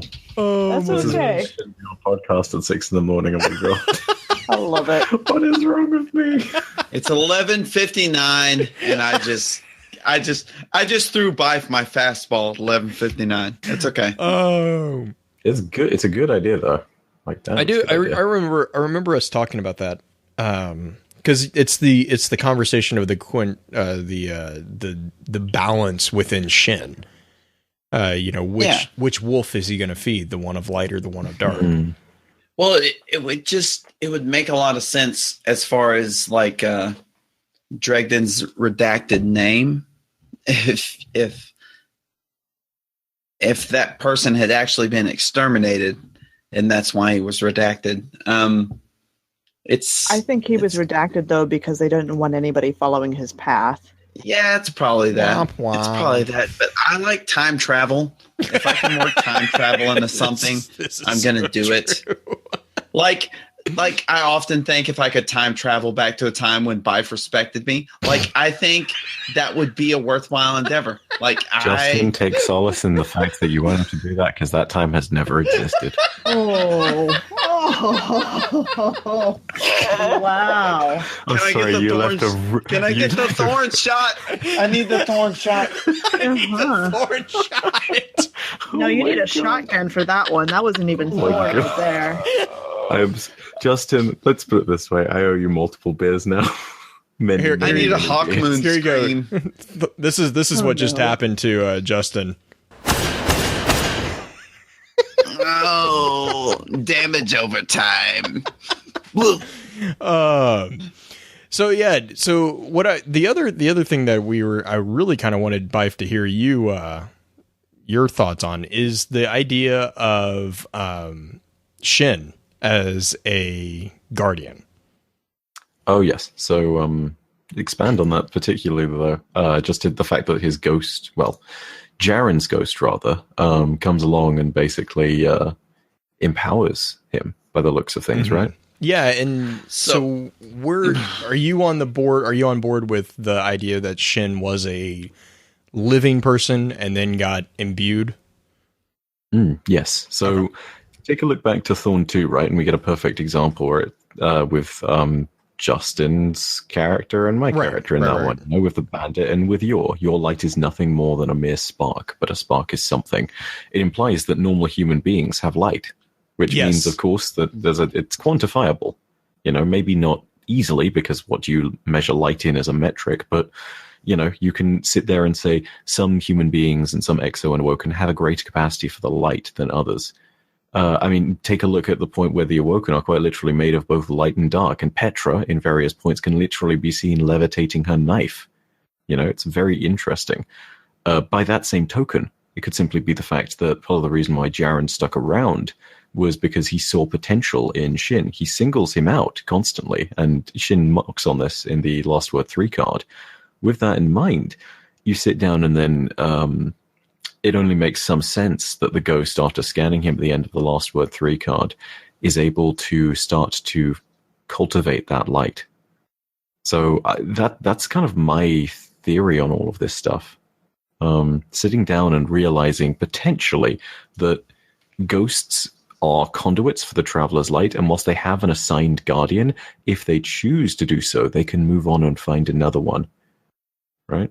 Yeah, like that's just my thoughts on it. But it's a very, the relationship, as it even says in the Grimoire, is not well explained.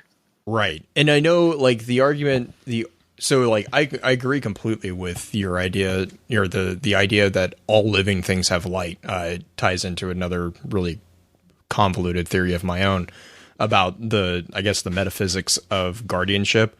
But it's like, I guess the question has always been for me is like in the Grimoire, right? We have the explanation that the guardians were raised from the ancient dead. That's kind of like a constant that's always been there. But then if you look at Guardian Abilities card, which I think is what you're talking about too, is it actually doesn't say anything about it being dead. It actually makes a point of saying, no, these are just individuals who have capability of channeling the traveler's light. And so, I mean, that's where I can kind of see the foot in the door there for the, like, oh yeah, Dodgeball Girl is going to become a guardian. Shin became a guardian. And that doesn't necessarily mean that you have to be among the dead to become a guardian. But it is a very important distinction too, that all of a sudden now we have a living guardian that remembers his past, which kind of is interesting too. So yeah, it's also a very interesting one because in a certain sense, there's not much separation between Shin and normal guardians anyway, right? Like a guardian is not going to remember their parents, but even Shin only remembers them briefly. And as fading shadows. And speaking of that, by dregs. Speaking of that, he also makes the point. There's a point there too. He remembers his parents and a small spark of light. Really? Mm-hmm. Yeah. Oh my gosh. It's, Let me reread that card. That's Last Word 1, right? Yeah. Yes. Last Word 1. Yeah. Okay, hang on a second. I'm going to find that. Because I remember talking to Taylor B, about this, and Taylor B has a theory that Shin is actually a child guardian, like a kid guardian. Which also creates this like immensely entertaining picture in my head of like an 8-year-old taking on Dredge and Yor.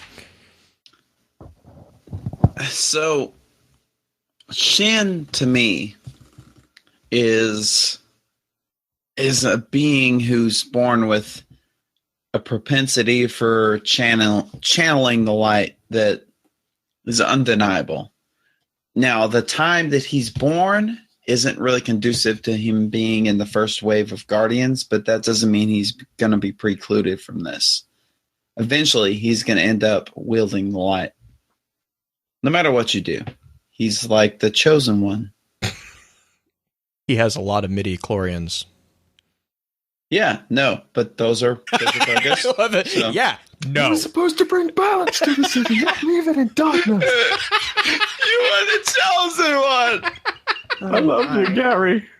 I love you, Gary. Gary, kill. But more importantly, my stuff. My stuff was. Damn it. Justin, Worst Justin, case- take worst solace case in the scenario. fact that there will be a ton of loot. Worst There will case be. scenario, you die. But hey, it might not happen. Might not. Love love the encouraging speech. Well, Byf, while you read that real quick, I did want to make a point on the release of the cards. I mentioned this at the start of the episode. We have this story. Oh man, this story has been with us since the very beginning of Destiny, which was back in Justin, what was it? September 9th. September 9th, Yeah. 2014. Vanilla. This is literally the most times Oh I've my- had someone say, if you ask someone what story got you into Destiny lore, they'll tell you Dredge- Thorn, Dwindler's and Last Ridge. Word, Dwindler's Ridge. Dwindler's Ridge, Dragged in Yor, Jaren Ward, Shin Malfour, all that goodness. Yeah, they'll tell you all that. So to start to end, this story has taken what was the days that I get? 932 days. Wow. 2 years, 6 months, and 20 days. This story has been going Yeah. around the Destiny community. And I think Homer took more days on the Iliad. yeah, just a few. I thought you were going in a completely different Homer there, so I was waiting to hear where you went. No, with it. yeah, I say Homer, you're thinking Simpson. I'm intelligent. This is bull crap. Do I need to render comment here? I don't think so. but Out. Okay. I'm out. No, you can skip it. Bye. We'll do it in post.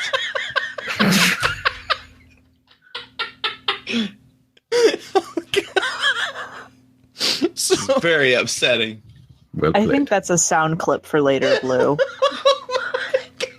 it's very upsetting. Oh my god. So we had, I mean, the point that I was going to make with the delivery of cards is like, even though this story, when you get the full story, it like actually is a kind of predictable story. Like, you know, it's the rise and fall of a hero. Hey, this is not a very, you know, unique idea.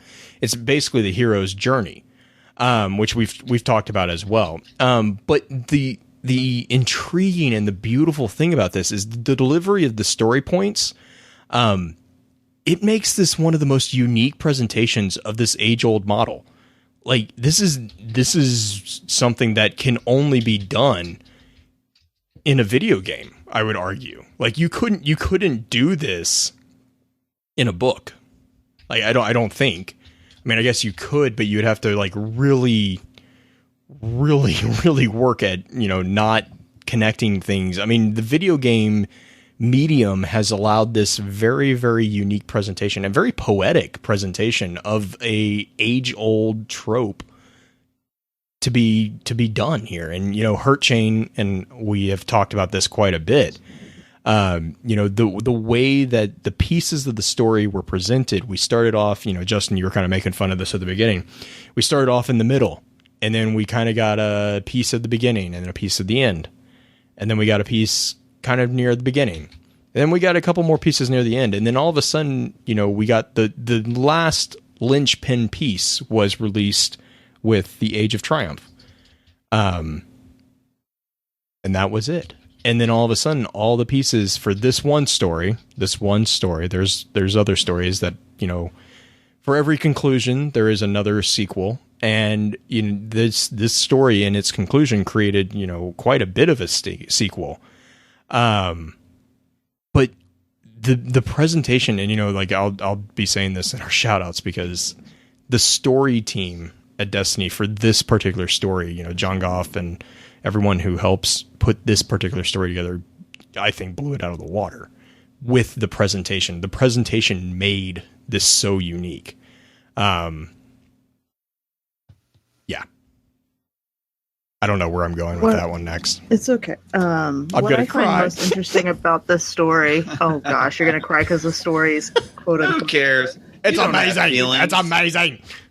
I agree with Byf. I don't think the story's over in the least bit. We're going to see a lot more of this kind of stuff. Your story is done, but his echoes remain still standing. Yeah, in the shadows of Yor, even the shadow of Shin.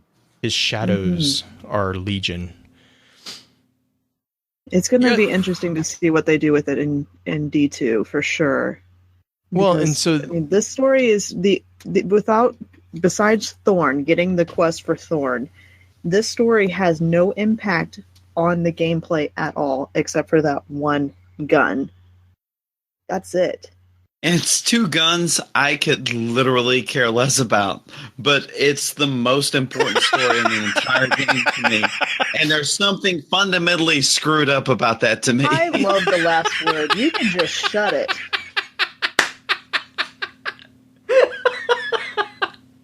I will never use Thorn. I refuse on principle to use Thorn. Get out of here, killed Damo. by it Here's an much. Get out of here, interesting point, Damo. right? There was a point at which I realized that there were potentially long-lasting story points that could have been made here, right? So I made a very conscious effort after a certain point, at some point during Dark Below, I think, that if ever I was on my Titan, because my Titan is my third character, and I didn't want to restrict anything on my Warlock or my Hunter, but if ever I was on my Titan, I would not use something that was a weapon of sorrow or a taken weapon.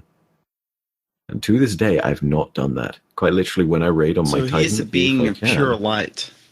Yeah, so that one of them remains unsullied, and the other two... are dirty. That brings up a good point. I mean, are we going to fall? Because we use weapons of sorrow.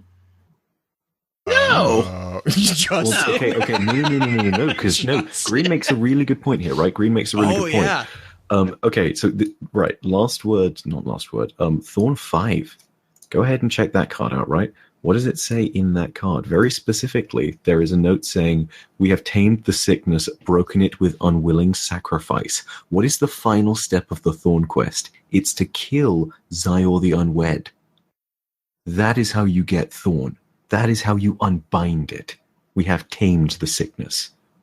We, even if we may not admit it, are shadows of Yor just as much as Orsa Zaya and just as much as Tebben Grey. Here's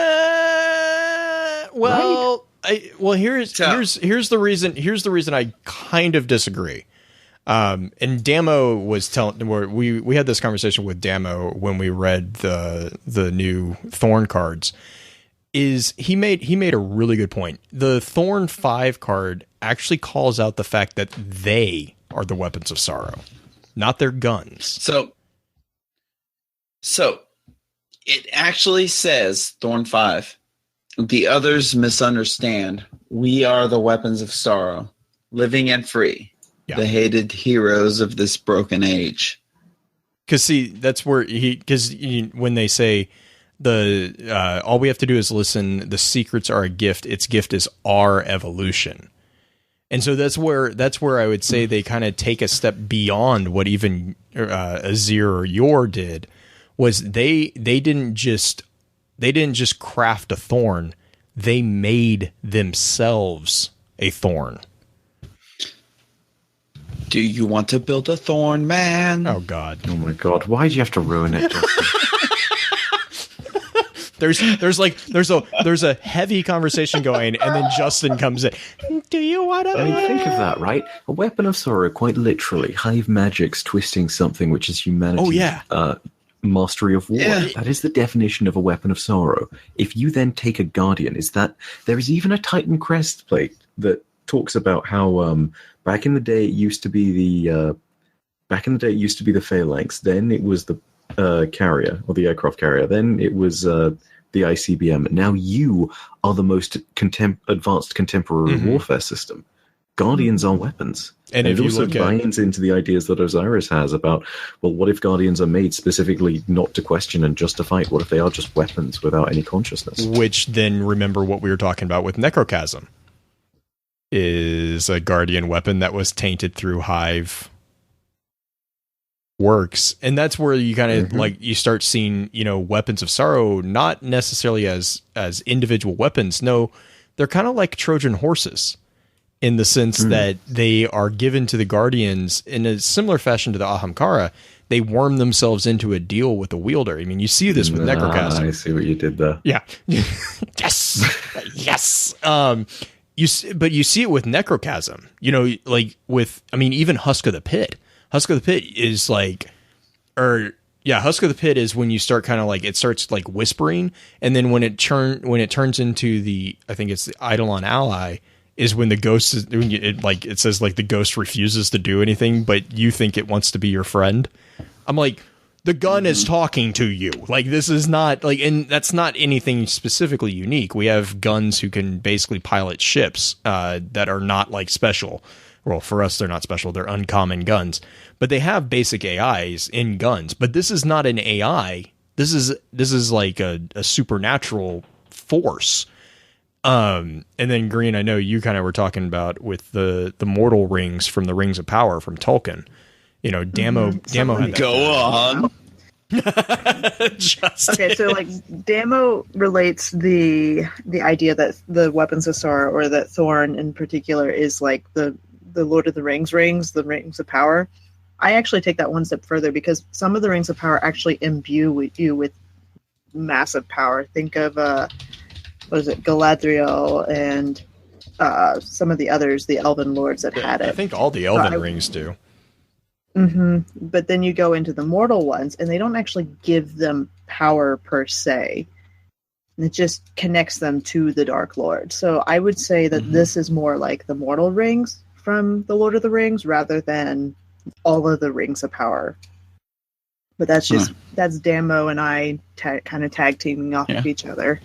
Well, Oshnosh Creepatul. I don't even know what that was. Oh my God, Justin, stop! That was the black. What? That was the black speech. That was Elvish. You need to work on that. I mean, I maybe it was. I just didn't recognize it with your interesting dialect. Listen, Byf. One day you're gonna wake up and you're gonna realize I was right, and it's gonna be the darkest day of your life. Ironically, that's the same day you're getting pancakes, so be ready. Oh my God. So anyways, I don't know how to respond to that, because I think it's probably true. the connection there is... On the plus side, I know it can't get much worse than that. I don't know how I can segue out of this. Just go. Oh my God. Just roll. Oh, so back to the weapons of sorrow. Basically, this is where Coed theory came in, is they basically exist to tempt guardians with untold power at the cost of their own hope,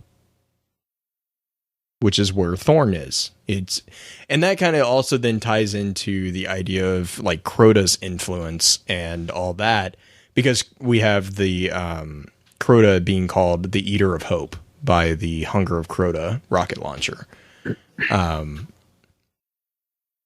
That's where that whole little theory kind of leads. Oh my gosh. Do you want me to talk about the Scorpio? Yes. No, what? So, okay, so this is one of the ones Scorpio that Miracle? the Scorpio Miracle. Yeah. This is kind I of thought you were talking about the Xbox. Oh, well, don't get me started on that. That's a one. ripoff. Let's do it. That's a ripoff. That's a ripoff. So the Scorpio Miracle is I think it's a legendary. Yeah, it's a legendary ship. And this is kind of just a really weird connection that I was searching on Ishtar for just hope. If you search for hope, you'll find that it's actually mentioned 155 times in items that we know of. And one of them, most of them are just kind of like, they're not really, there's not a lot of connections, but there were a couple that were connections. And that was the front lines quote that we already mentioned from Ikora. And then this one is kind of an interesting one. It says Scorpio Miracle, hope from on high. Now that's like, okay, not really huge connection there, except, Rezel was kind of put on high. He was a hope.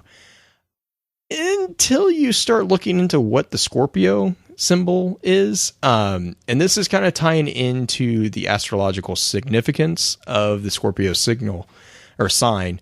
There's a few thematic connections with Rezel. When you look up the astrological meaning of the Scorpio, you see a couple interesting connections. First off, they're ruled by desires, but their strength is resourcefulness, which basically allows their desires to be controlled until they have a plan to achieve them. So we have that kind of connection there. They're often viewed as analytical and meditative, which means that they often ponder data to allow themselves to create a realistic plan, which also ties into the fact that they are described as not being they're not prone to self-deception. Though they though they appear to lack intensity, basically what this is just a secret of an intense nature that reveals itself at the culmination of the plans. So again, back to the planning aspect. And then finally, they excel at hiding their feelings, and they do not try to please others. They do not care about what the world thinks about them. So those are the three connections there. Then if you dive a little bit deeper, because this is what I do in my free time, if you dive a little bit deeper, you find that the astrological symbol is actually ruled by Mars and Pluto, and its fall, which means this is the point where it is not at its full strength, or actually it is descending, so it's the weakest, is the moon. And then the detriment, which is meaning that the sign is not at its full strength, is noted as being Venus or Earth. So Earth is where you are kind of weak, and then the moon is where you fall. So he was, and again, tying this back into Rezel, this is a bit of a spin foil stretch, and I did this in honor of Justin. But in connecting there, he started his fall on Earth, and he plummeted on the moon. And so, yeah. And then Green, I know you added some stuff in there. Just a tiny bit. The sign was actually considered a Mars sign until 1930 when Pluto was discovered, and then it was reassigned as far as the astrology history goes. Then there you get into what's called the dark side zodiac, which is kind of all the negative aspects of it, and we get into some of the more sociopath type things. Scorpio is naturally considered one of the darker signs. It is also a fixed sign, which means that they kind of don't change their minds once they make their minds up, and they'll go after it no matter what. So and that kind of fits into it a little bit too, but that's just going into Scorpio in general. And that's what I had from my short notes on it. So yeah, there's a bit of spin foil for you, and I'm really holding back from going into the language of the flowers. Justin, Thank you. I might have gone insane on this one. Like this I have pages and pages of notes about. Whenever someone talks about flowers with regards to Dredgen Yor, I'm always reminded of everybody who used to say that Pujari and Dredgen Yor were the same person, and I just sat there and thought to myself, this is too much for me to get into my head at once. Thank God that's not true. I know. I agree. I do see the basis of that theory, but yeah. Because I mean, there was some credit to a few of the points, but coincidental. It's just too much. Right. Justin, you have anything?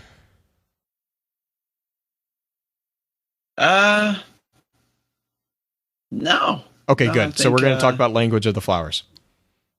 Do it. Okay. Ah. All right. So obviously, we're talking about Dredgen Yor, duh, and his weapon, Thorn. Now, the interesting thing there is the transformation from another named hand cannon, Rose.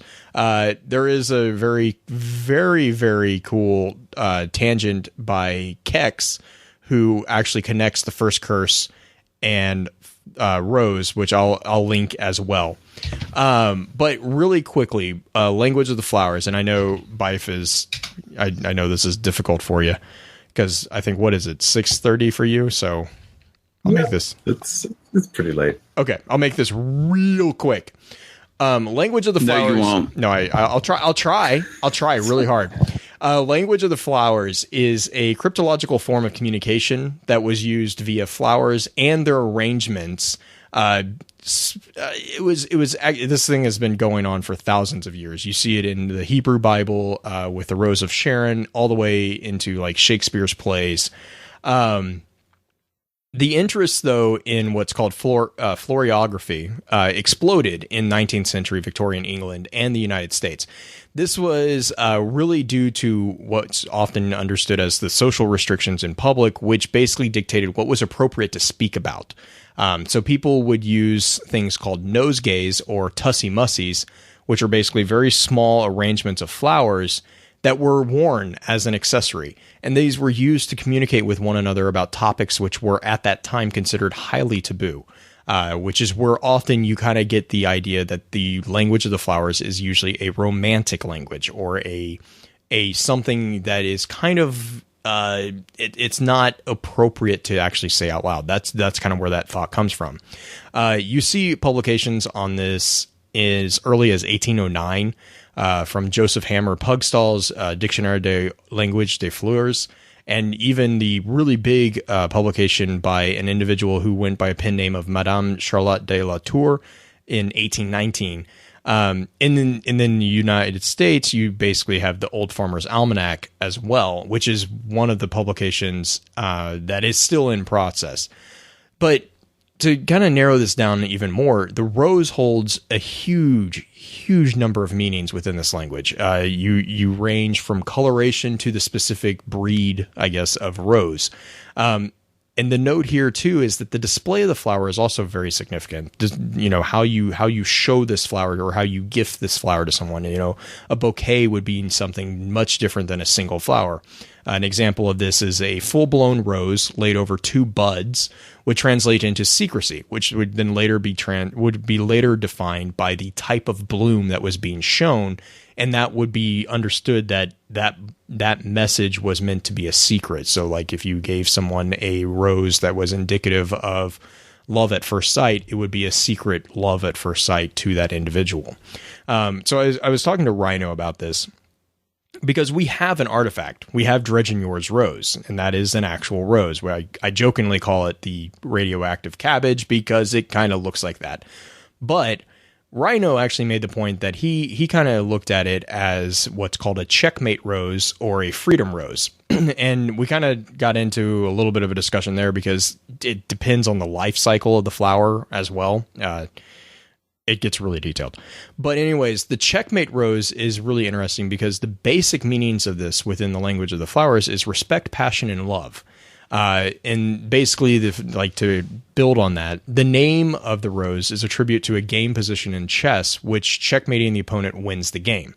So likewise, these same emotions are translated into a very beautiful, usually red rose as a symbol of passion, but above all, this indicates that love conquers all. The question then comes in onto what the color of the rose was, but we'll get it. Rhino kind of made the argument that it was red because that's the opposite of the green aura. I kind of lean towards the white simply because it's a little bit more in line with some of the things on there. I also made the kind of connection for me personally that it looks like what comes from what's called the Centrifolia family, which is basically either a cabbage rose or a 100-leaved rose, Reason why is 100 leaved rose actually means that it symbolizes pride or dignity of mind. And then with the white, if you have a withered white rose, it's a transient feeling of passion. So it's something that has left you. There's also a very large significance of thorns within the language of the roses, mostly depending on whether or not they are singular or within a braid. The common theme there is that it always focuses around severity or difficulty to the person being given these items. So that's kind of the connection there. And I know we have a couple dispatches, but Byf, do you want to go ahead and take off? I know it's really late for you. Or do you want to? It's not late, it's early. Oh, well, it's early, late. I guess it's all dependent on whether or not you went to sleep between the time. Timelines. I can see the sun outside, Blue. It's early. Oh, okay. Fair enough. It's early. Yeah. If I'm going to say anything, simply thanks for inviting me on again, especially on an episode like this. And I'm sorry that it took so freaking long to get on. It's just, yeah. We'll see if we can. Dude, we need to see if. Oh, gosh. Oh, my God. This is killing me because I want to talk to you about things with Guardian Con things and other things. Okay, I'll just tell you over DMs. Mm-hmm. Yeah, okay, cool. You owe me a lot of beers. That's all Justin okay, says. Guys in chat, I have a challenge for you. Count out the number of times I burned Justin. That's how many beers I owe him. Oh my. It's a lot. Justin's going to be inflating that number, I will tell you that. He doesn't care if that's that many more burns. He'll just inflate it for the beer. I'm going to have alcohol poisoning. Probably. Are you important? I am tired.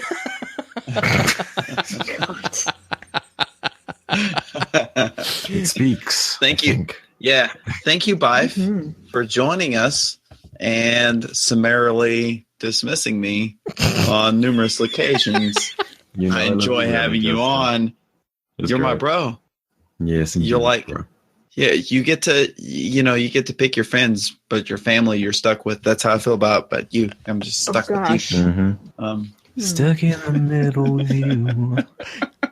More Byf singing. That's going to happen. I'm gonna stop before any other shenanigans ensue. Blue. James Brown's about to come out. That's actually one of those is one of my names. Anyway, but yeah, Blue. It was fantastic to meet you again. Yep. I'll be bugging you over on every DMs. single time, and bug me in DMs because the stuff in question is seriously cool. And Green, it was fantastic to meet you for the first time as well. You as well. What about me? You got your goodbye. You greedy numpty. Well, we're gonna run through. Yes. Yes. I forgot that it was a thing to call you numpty. Complete. We're good. And we've come full circle. Yes. Yeah. I will just say this. If you're listening to Focus Fire and somehow you don't follow these guys on Twitch, if somehow that you're not a regular, go ahead and jump in on the podcast. Do it now because, it's very much a case that these guys put some fantastic work in. Every single time I come back on the show, something has improved, and it's really impressive by this point. Thank you so much. That means a ton, Byf. Thank you. Yeah. Yes. All right, go get sleep. I'm gonna go See you, sleep, buddy. guys. Or go Love you get all so coffee, much. whatever. Catch you soon. All right. Love you, buddy. Adios. Bye, guys. Enjoy the rest of the show. All right. So we got a couple dispatches. We're going to run through those real quick, and then we will run through shout-outs and wrap it up. So you guys ready to go through the dispatches? Should Justin read this first one? Oh, my God. I'm trying to deal with how much Byf hates Justin me. should read the first one. Okay, Justin. Okay. I'm gonna. Okay, here we go. Ready? I got it.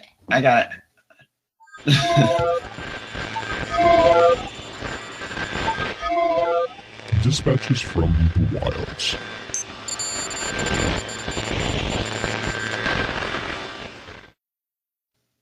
All right. So, what I have here is sorry. I'm just trying to deal with how much Byf hates me.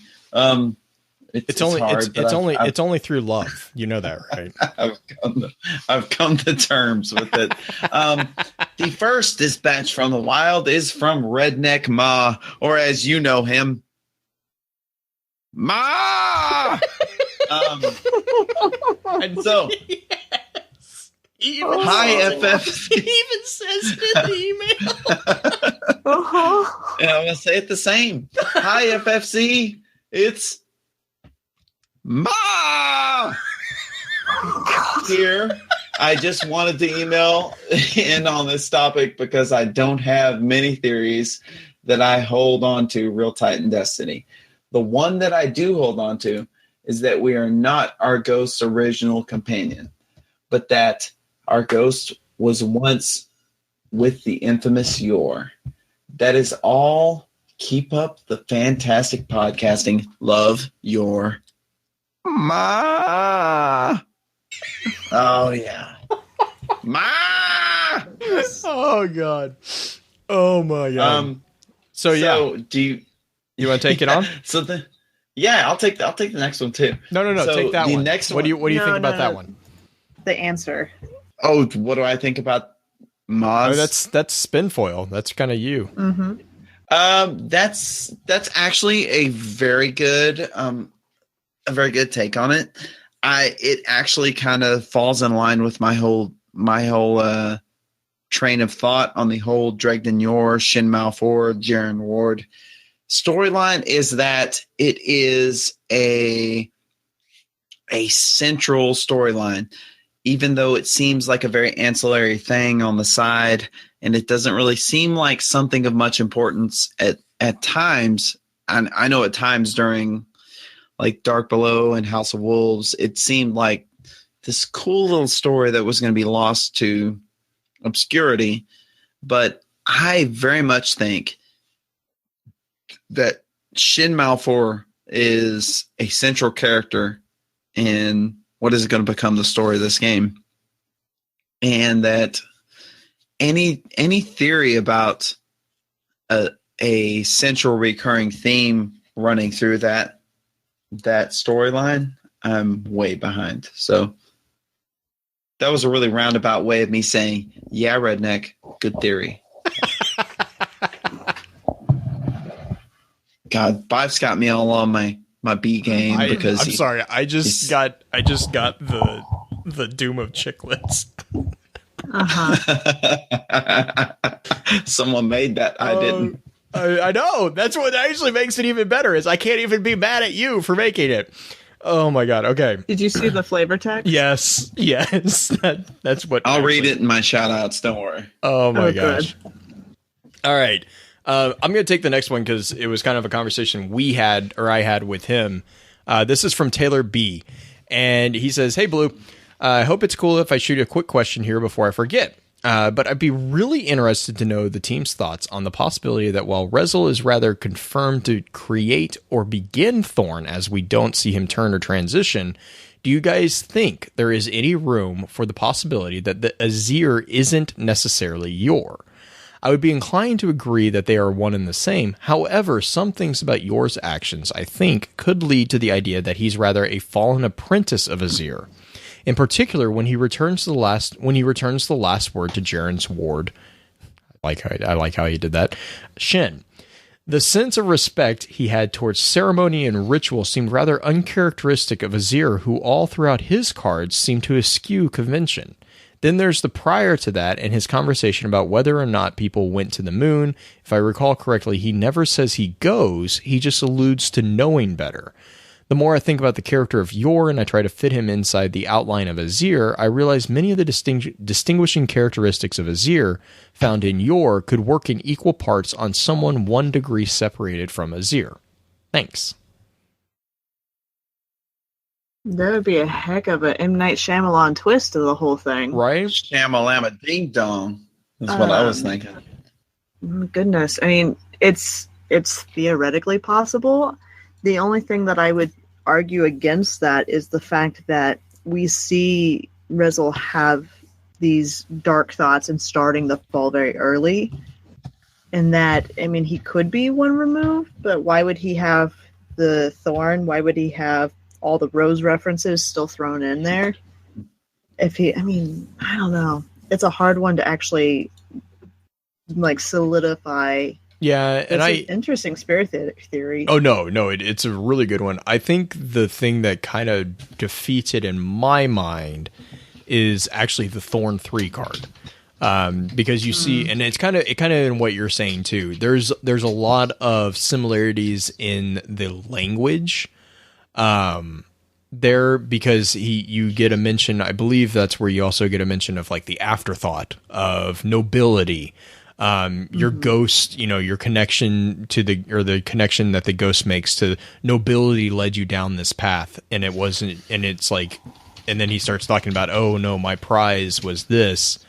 I like it. I do like it. I just think that it's a little much for the story. It's a bit of a stretch. But, like I said, it would be a heck of an M. Night Shyamalan type twist if in Destiny 2 we find out that Rezel was not actually Yor. But I would agree with that. know. I mean, I like it. I would love it. I would love it if it were that. I would hate it. I would be so angry. I would be so angry at this point if that was what it was. So are we just making stuff up now? Yeah, exactly. It's like, Bungie, please. I literally picture Green just screaming anarchy and running around with a torch. Yeah, of course, there would be people. I don't know what that it would be is, but I super love happy. Anarchy! Oh my god. I think Byf and I would both go burn down Bungie for that. Of course, he's not here to actually say yes or no to it, so we're going to say it's going to happen. Yes, I would. Mm-hmm. Oh man. So, all right. So the next one is from our good friend Beard Grizzly. And it's a longer one. And this is actually from a conversation that I had with him over on Twitter. And I'd asked him to kind of put something together for us to read. And so he sent me this. He said, I realize I need to send you my thoughts on a couple things with Yor. It's more about his ghost, which I don't know. And this is kind of tying back to another conversation where I was wrong. Mark that. It's more about his ghost, which I don't know if you remember the discussion from when the new cards came out on the podcast, but I wanted to show more why I truly feel Yor's ghost is not the same throughout the cards, even if the name is redacted the whole way through. I'll just leave snippets of where I'm getting this along with the names of the cards. So he gives us a quote from Ghost Fragment, the last word 3. And he uses that to show that this is Jaren's ghost that came back to meet Shen. I'll get back to this a bit in a point. And so this is where Jaren is killed. And then he goes and he says the wording here, or then he says, okay, here's a quote from Ghost Fragment Thorn 4, which is the wording here is to, we're both strangers in the end. Again, this is the card where Yor gives the last word to a ghost that we don't know the identity of. And then he quotes Thorn 4 again. And the reason I'm not reading these quotes is they're pretty long quotes. And then he says, this continues to say this ghost has no knowledge of Yor outside of Ward hunting him down. So the point here is that Thorn 4 is a ghost separate from Yor's ghost. And he says, in the last thing, Thorn 3, which is Yor's ghost, they part ways. And so we've talked about this quite a bit. Thorn 3 is where he basically kicks the ghost to the curb. And he says, what was suggested on the podcast as one possible implication? Yor's ghost transferred to Jaren and also lost his memories of Yor. Yor doesn't recognize the ghost or seem to care about it one way or another, aside from it being a way to show how unspecial the Guardian selection process really is. Summation is that there was one ghost present when Jaren was killed, and that was Jaren's ghost. Yours was long gone. So, yes, that is correct. I believe I misunderstood what was being talked about on, I think it was the Age of Triumph lore update. And I apologize. I agree completely with Beard on this. The ghosts that are in Thorn 3 and Thorn 4 and the last word 3 are in my mind most definitely separate ghosts. They're not the same ghosts. They're definitely two different ghosts. Right. One of them I would bet is Ward's ghost, and the other one would be Yor's ghost. But I mean, it just kind of, if you look at the wording, one of them talks about, I mean, the quote where we're both strangers in the end, that's just kind of a dismissive thing. But you also talk about, in that same card, they talk about prior friends. Right. Yeah, I was about to say. You remind me of a friend, and the only friend that we know. An old friend said that once. Right, that Rezel had, the one that he's only ever referred to as a friend, was his ghost. Mm-hmm. Oh, I mean, I can see it as definitely as two different ghosts there. I don't know if it would be three, but it's most certainly two different ones. Well, yeah, and the only reason I would say there possibly is a three is because of the possibility of a separate ghost being Shin's ghost. Now, a later, as this conversation this is a longer conversation, but later he actually made a point, and I never read it this way, but if you read Thorn 4, Thorn 4, God, man, I'm losing my mind here. Yes, Thorn 4. If you read Thorn 4, there is actually kind of a hint that Yor could have actually pushed Jaren's ghost into making Shin a guardian to save the child from Yor.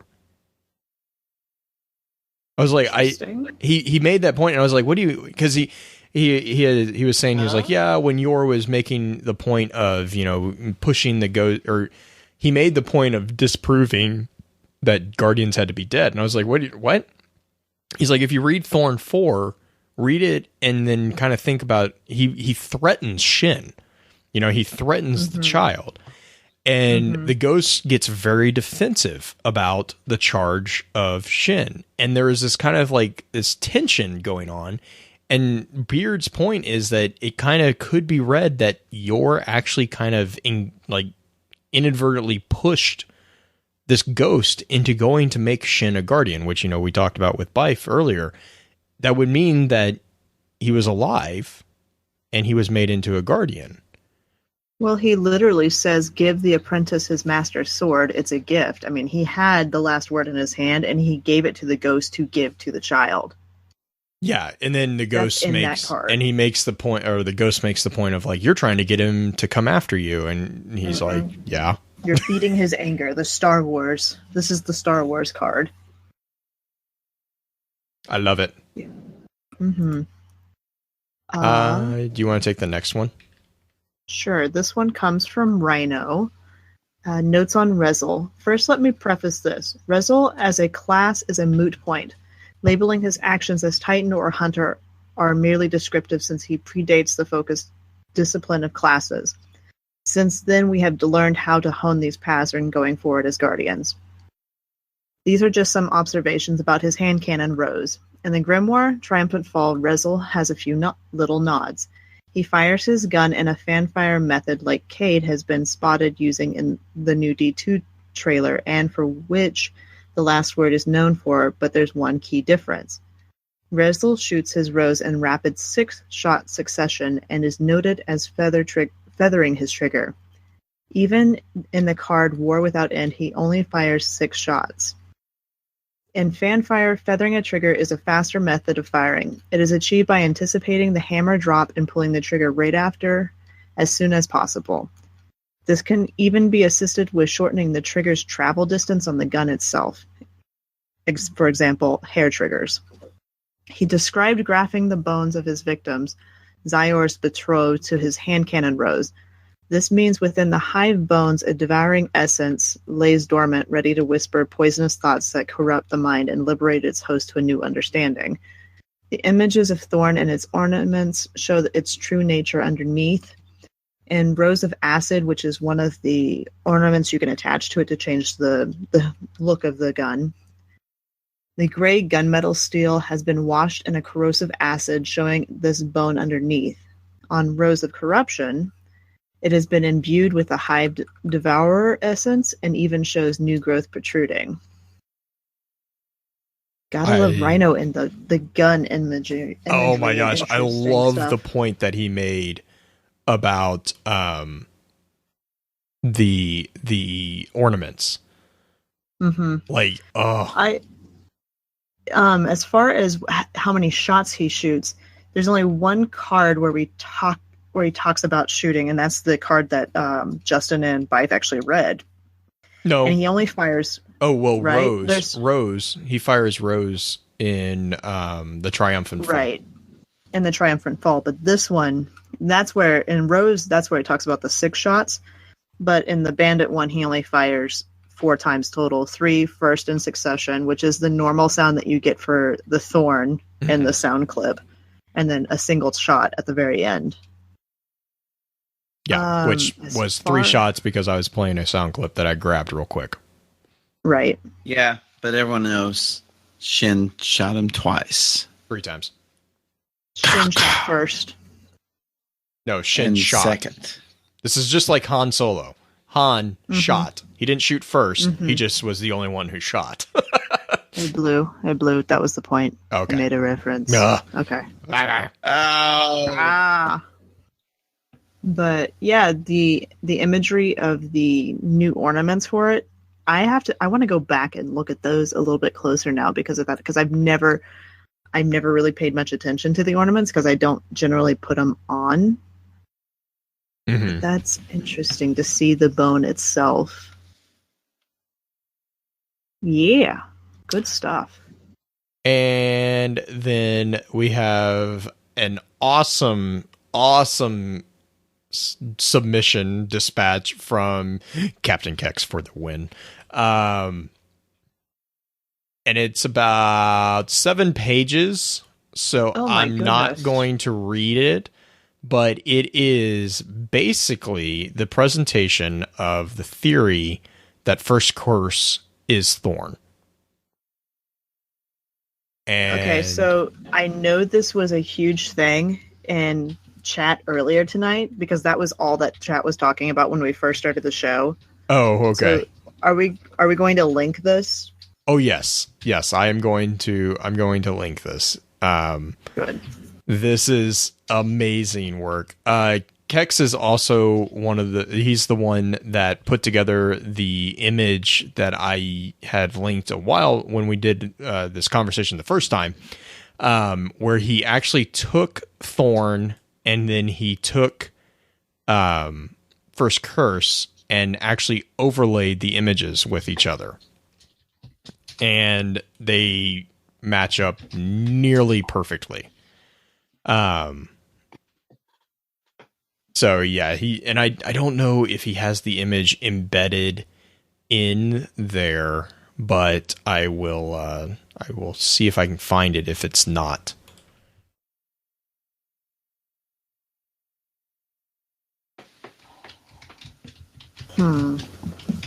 And let's see here. That should be it as far as... Oh, okay. Talking about the classes, just to go back a tiny bit for rhinos. I know this was a big topic in chat, like what class is he? And I agree with Rhino's thing. Labeling him as a class, he wasn't actually labeled. There were no classes at that point. I don't think I would argue that there was no necessarily Striker Titan class, like no path. Now they may have found it on their own, but there was no pathway to learn that. We learn it from partially the Vanguard, which we talked about before, and we learn it partially just because the Ghost kind of shows us a little bit and we kind of pick up little things. I think as far as labeling him as a Titan or a Hunter or a Warlock, I don't think you can do that until later on, once he's actually gone into your mode. And then, yeah, I don't know. I have at a point with this, but it's almost 2 in the morning. I guess my point here with this is the possible explanation of the ability to change, quote, classes for Guardians is seen a lot in the figure of Rezel and Yor. You see that with the multiple comments about the Hunter's twirl and all this. And then I kind of made a comment, this was what Byf was kind of chuckling about, the Pathways into Darkness. That is verbatim from the Warlock card. And you see this quite a bit. So from the Hunter, you get blazing their own trails and writing their own laws, harnessing the light to reclaim the secrets of her lost worlds. Titan, you have heroic defenders of the light. You face any challenge head on. It is a blunt force instrument of the traveler's will. You strive for honor, stand for hope. And then in the Warlock, you have pathways into darkness. You devote themselves to understanding the traveler and its power. And their mind is an arsenal of deadly secrets. Balance between godhood and madness. Again, nod here towards the view of Rezel as a god, and then his madness. And so there's this kind of union plane here. Now, the thing here is that classifications being an inappropriate concept about this particular figure would make a lot of sense, because it would be a nod to explaining how some of the Lords of Iron have abilities that transcend classes. Fellwinter.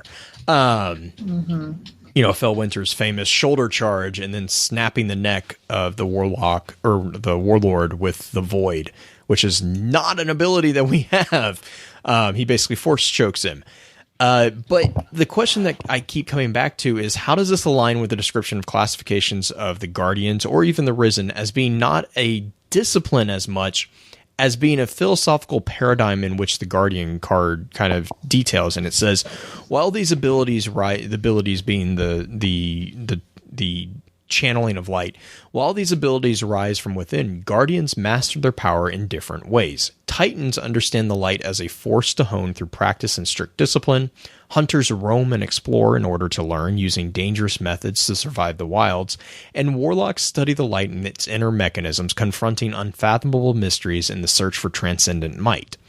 So this presentation is that, and this is kind of where my understanding of classes as an actual paradigm come from, because it's not so much how you were trained, though that is important, but it's how do you as an individual actually apply the ability to channel that light.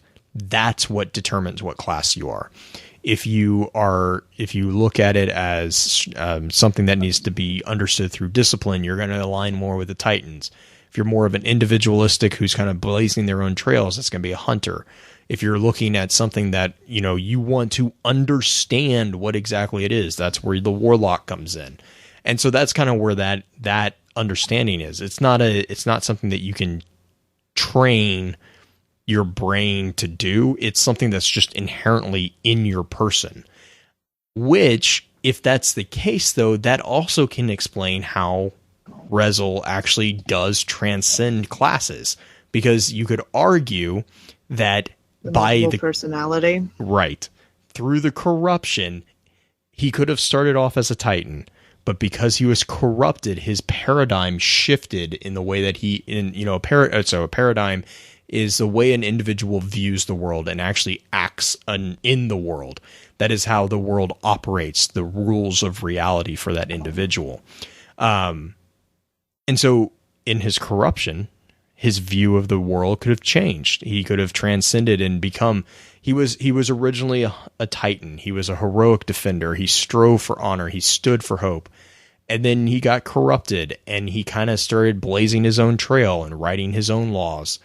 And then he kind of took the pathway into darkness and ultimately kind of ended up not being any of the classes, which is where we kind of end with the last word for, when he's described as being a person who's not burdened with mortal morality. Like he's described as kind of being not ethereal, but like just kind of not really there. Above it. Yeah, he was above it. He didn't care. He really just didn't care. And that's where also my understanding of him letting Shin kill him kind of comes in, is because it calls out very specifically that he didn't even pull his gun. Like he didn't even raise Thorn. He just got shot. Not to make a awkward connection, who else do we know that didn't really care that he would die a horrible death where he was at? Poland? Damn it, Damo's gonna kill you. That's okay. Yeah, okay. And yeah, that's a very true thing. The difference between Toland and Yor or Rezel, whatever, is that Toland was seeking Toland was seeking the Ascendant Realm, which required him to die. He was seeking the quiddity of death, whereas I think I'll be honest, I put this assumption on here. I think Rezel was tired. I think that he was broken, and I think that he just wanted it to be done. Like he wanted it to end. Is the kind of the feeling that I got. I mean, and I in my summary of these notes, I kind of break that out as regret. You see that in Thorn 2 with that little clip, that little snippet of like, you know, I thought I saw a way, you know, it's so very hard to walk in the light. And then, you know, it's especially when you've gone into the shadow. Yeah. Right. And that's where I kind of see this kind of this I see Rezel as, you know, you keep making the point of Star Wars. I see him as a Darth Vader figure. And the thing about Darth Vader is that even though he was the epitome of darkness at a point, in the end, he actually redeemed himself and did something of pure, you know, selflessness by allowing himself to die. Whereas Toland was Palpatine. Yeah, well, yeah. Yeah. We'll do that conversation later. Yeah. So, but yeah, that's where my response to the classification thing kind of, I don't know. Like, it's hard for me because I get what I definitely see what Rhino's saying about the disciplines, because, you know, you have like the Hunters books, you have the Titans. Titans have the manuals basically, and then Warlocks have the orders and stuff like that. And I definitely agree that, those might not have existed, at least not, I mean, definitely not in the same way that they exist in current Destiny. But as far as like the base classifications, I mean, you have Iron Lords who are described as somewhat classes to a degree. You know, there's very stereotypical supers already being used with the Lords of Iron. Thing I would argue as far as the paradigm idea, though, is that we have characters in game. Ikora is the one that comes to mind that do not necessarily fit the traditional idea of what their class would be. I mean, yes, Ikora studies and she does the hidden and everything like that, but in her youth, I mean, she was definitely one that would kind of stand out on her own and go into the Crucible and wreck shop. Right. No, and I would say though, I would say that at its base, it's not so much what it. So, at the core paradigm of a warlock is studying light with the intent to becoming transcendently mighty, right? I mean, you see that with Toland. Toland is, as much as annoyance as it is a very good example. Toland was so obsessed with literally transcending that he fell into darkness. You see it with Osiris. You see it. I mean, and I would argue you do see that with Ikora. It's just Ikora is more pragmatic about might than maybe some warlocks. But I think the kernel of that paradigm is still there. You know, same as with, you know, Cade as the quintessential hunter. And then Zavala and Shaxx, you see that with the discipline and especially with the discipline. But I would almost argue that Ikora still does have that paradigm. She just manifests it just slightly different. She's more of what I would understand Apraxix to be. She's very pragmatic about things, which is, I think, I still say we need to do a personality test for class types. Oh yes, that would be so much fun. I totally agree. But before we go down that rabbit hole, we should probably do shout outs. You want to do shout outs? Lead the way, Green. All right. So my shout out is a thank you again to Byf. I will have to say I did kind of have a fangirl moment. I told my streamer friends, I told my raid buddies basically that Byf was going to be on the show. And they've known I've done this show for months and months and months, and they really didn't care until I said Byf was coming on the show. And now I'm apparently a big thing. I was getting Snapchats all night of even somebody's cat watching our show. So I'm like, come on, guys. But anyway, I want a big shout out to Byf and everybody else who came and watched the show tonight. You guys are awesome. Justin, are you awake? Of course I am. Hmm? Wake up. I resemble that remark.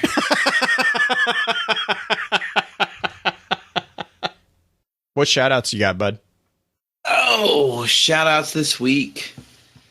Big shout out to MyNameIsByf for hopping on and helping to break me in blue once and for all, just in case there was any doubt. Another big shout out to everyone. Follow this person on Twitter at Sean Francis. Came up with an actual doom of chiclets. And I'm going to read the flavor text. I'm reading it now. Read it now. Okay. Doom of chiclets. Adept. All is silent. Nothing answers me. The hunger comes for chiclets. Get me my god chiclets. Oh, This is amazing. Follow this person on Twitter. Hashtag pew pew choo choo. I didn't even see that. That's awesome. That is amazing. Yeah. Funny. You choo choo. Oh, I God. retweeted it. Yeah, I did too. Oh man. And then my clan, Shadow White crew, for getting me through most of King's Fall. So, good job. Good job. All right. Email topic for next week is going to be a lore update on the Awoken and the Fallen. I know you guys have thoughts. They're best buddies, so let's talk about them. So send us your thoughts about that. We will probably bring up the Doom of Chiclets again, since pew pew choo choo. Mm-hmm. Because it's amazing, and I want to hear what Damo has to say about it. I'm expecting a bunch of head desk tomorrow morning. Oh my gosh, that was amazing. And then a huge shout out to the writing team at Bungie. John Goff, all you guys. We're trying to maybe get a special episode with John for a behind the scenes episode. So we're working on that, but I mean, yeah, you guys, Seriously? I don't even have words to express how amazing this particular story. We don't have a show without you people. Right. Well, there's that too. I mean, that alone is worth a shout out, but no, this story was, yeah, amazing. And then, yes, thank you, Hurt, for reminding me in chat. Big shout out to Power GP. We got the stream got raided halfway through the episode. And it was really, it was like, I was like, Green's like, oh, do we say something or what? And it's like, so yes, we really appreciate that. Thank you so much for that during the live stream. But yeah, so you guys, let's run through the outro and then we'll do a bit of an after show. This one ran a little bit long, as you probably know. And so I gotta edit this stuff. So let's go through the outro real quick. With that, we'll begin to wrap the chat up. Thank you again to those over on Twitch for coming to spend your evening with us. If you'd like to join us for the live streaming of the episodes each week, please be sure to give us a follow over on twitch.tv/FocusFireChat. Links to all our other sites can also be found with our episode archives on www.focusfirechat.com. Thank you again, Byf, for joining us on the conversation. I'll be sure to get your contact information up in our show notes for anyone who doesn't already know and who wants to continue chatting with you. A quick reminder that we have the Grimoire reading uploaded this week as a separate file. Again, due to the number of the cards that we felt were needed for a full picture to be developed, it would have pushed this episode over the normal length if we read them at the same time as the stream. This way, we can offer you both options, a concise conversation here, and for those who would like it, a full and in-depth reading of the relevant Grimoire cards that we discussed tonight. Please be sure to email us at focusfirechat@gmail.com with any feedback or questions for our team concerning the podcast, and let us know how we're doing by giving us some feedback on iTunes as well. Be sure to also check out our partner podcast within the Guardian Radio Network over on theguardiansofdestiny.com. So, until next time, focus your fire, and may your light shine bright.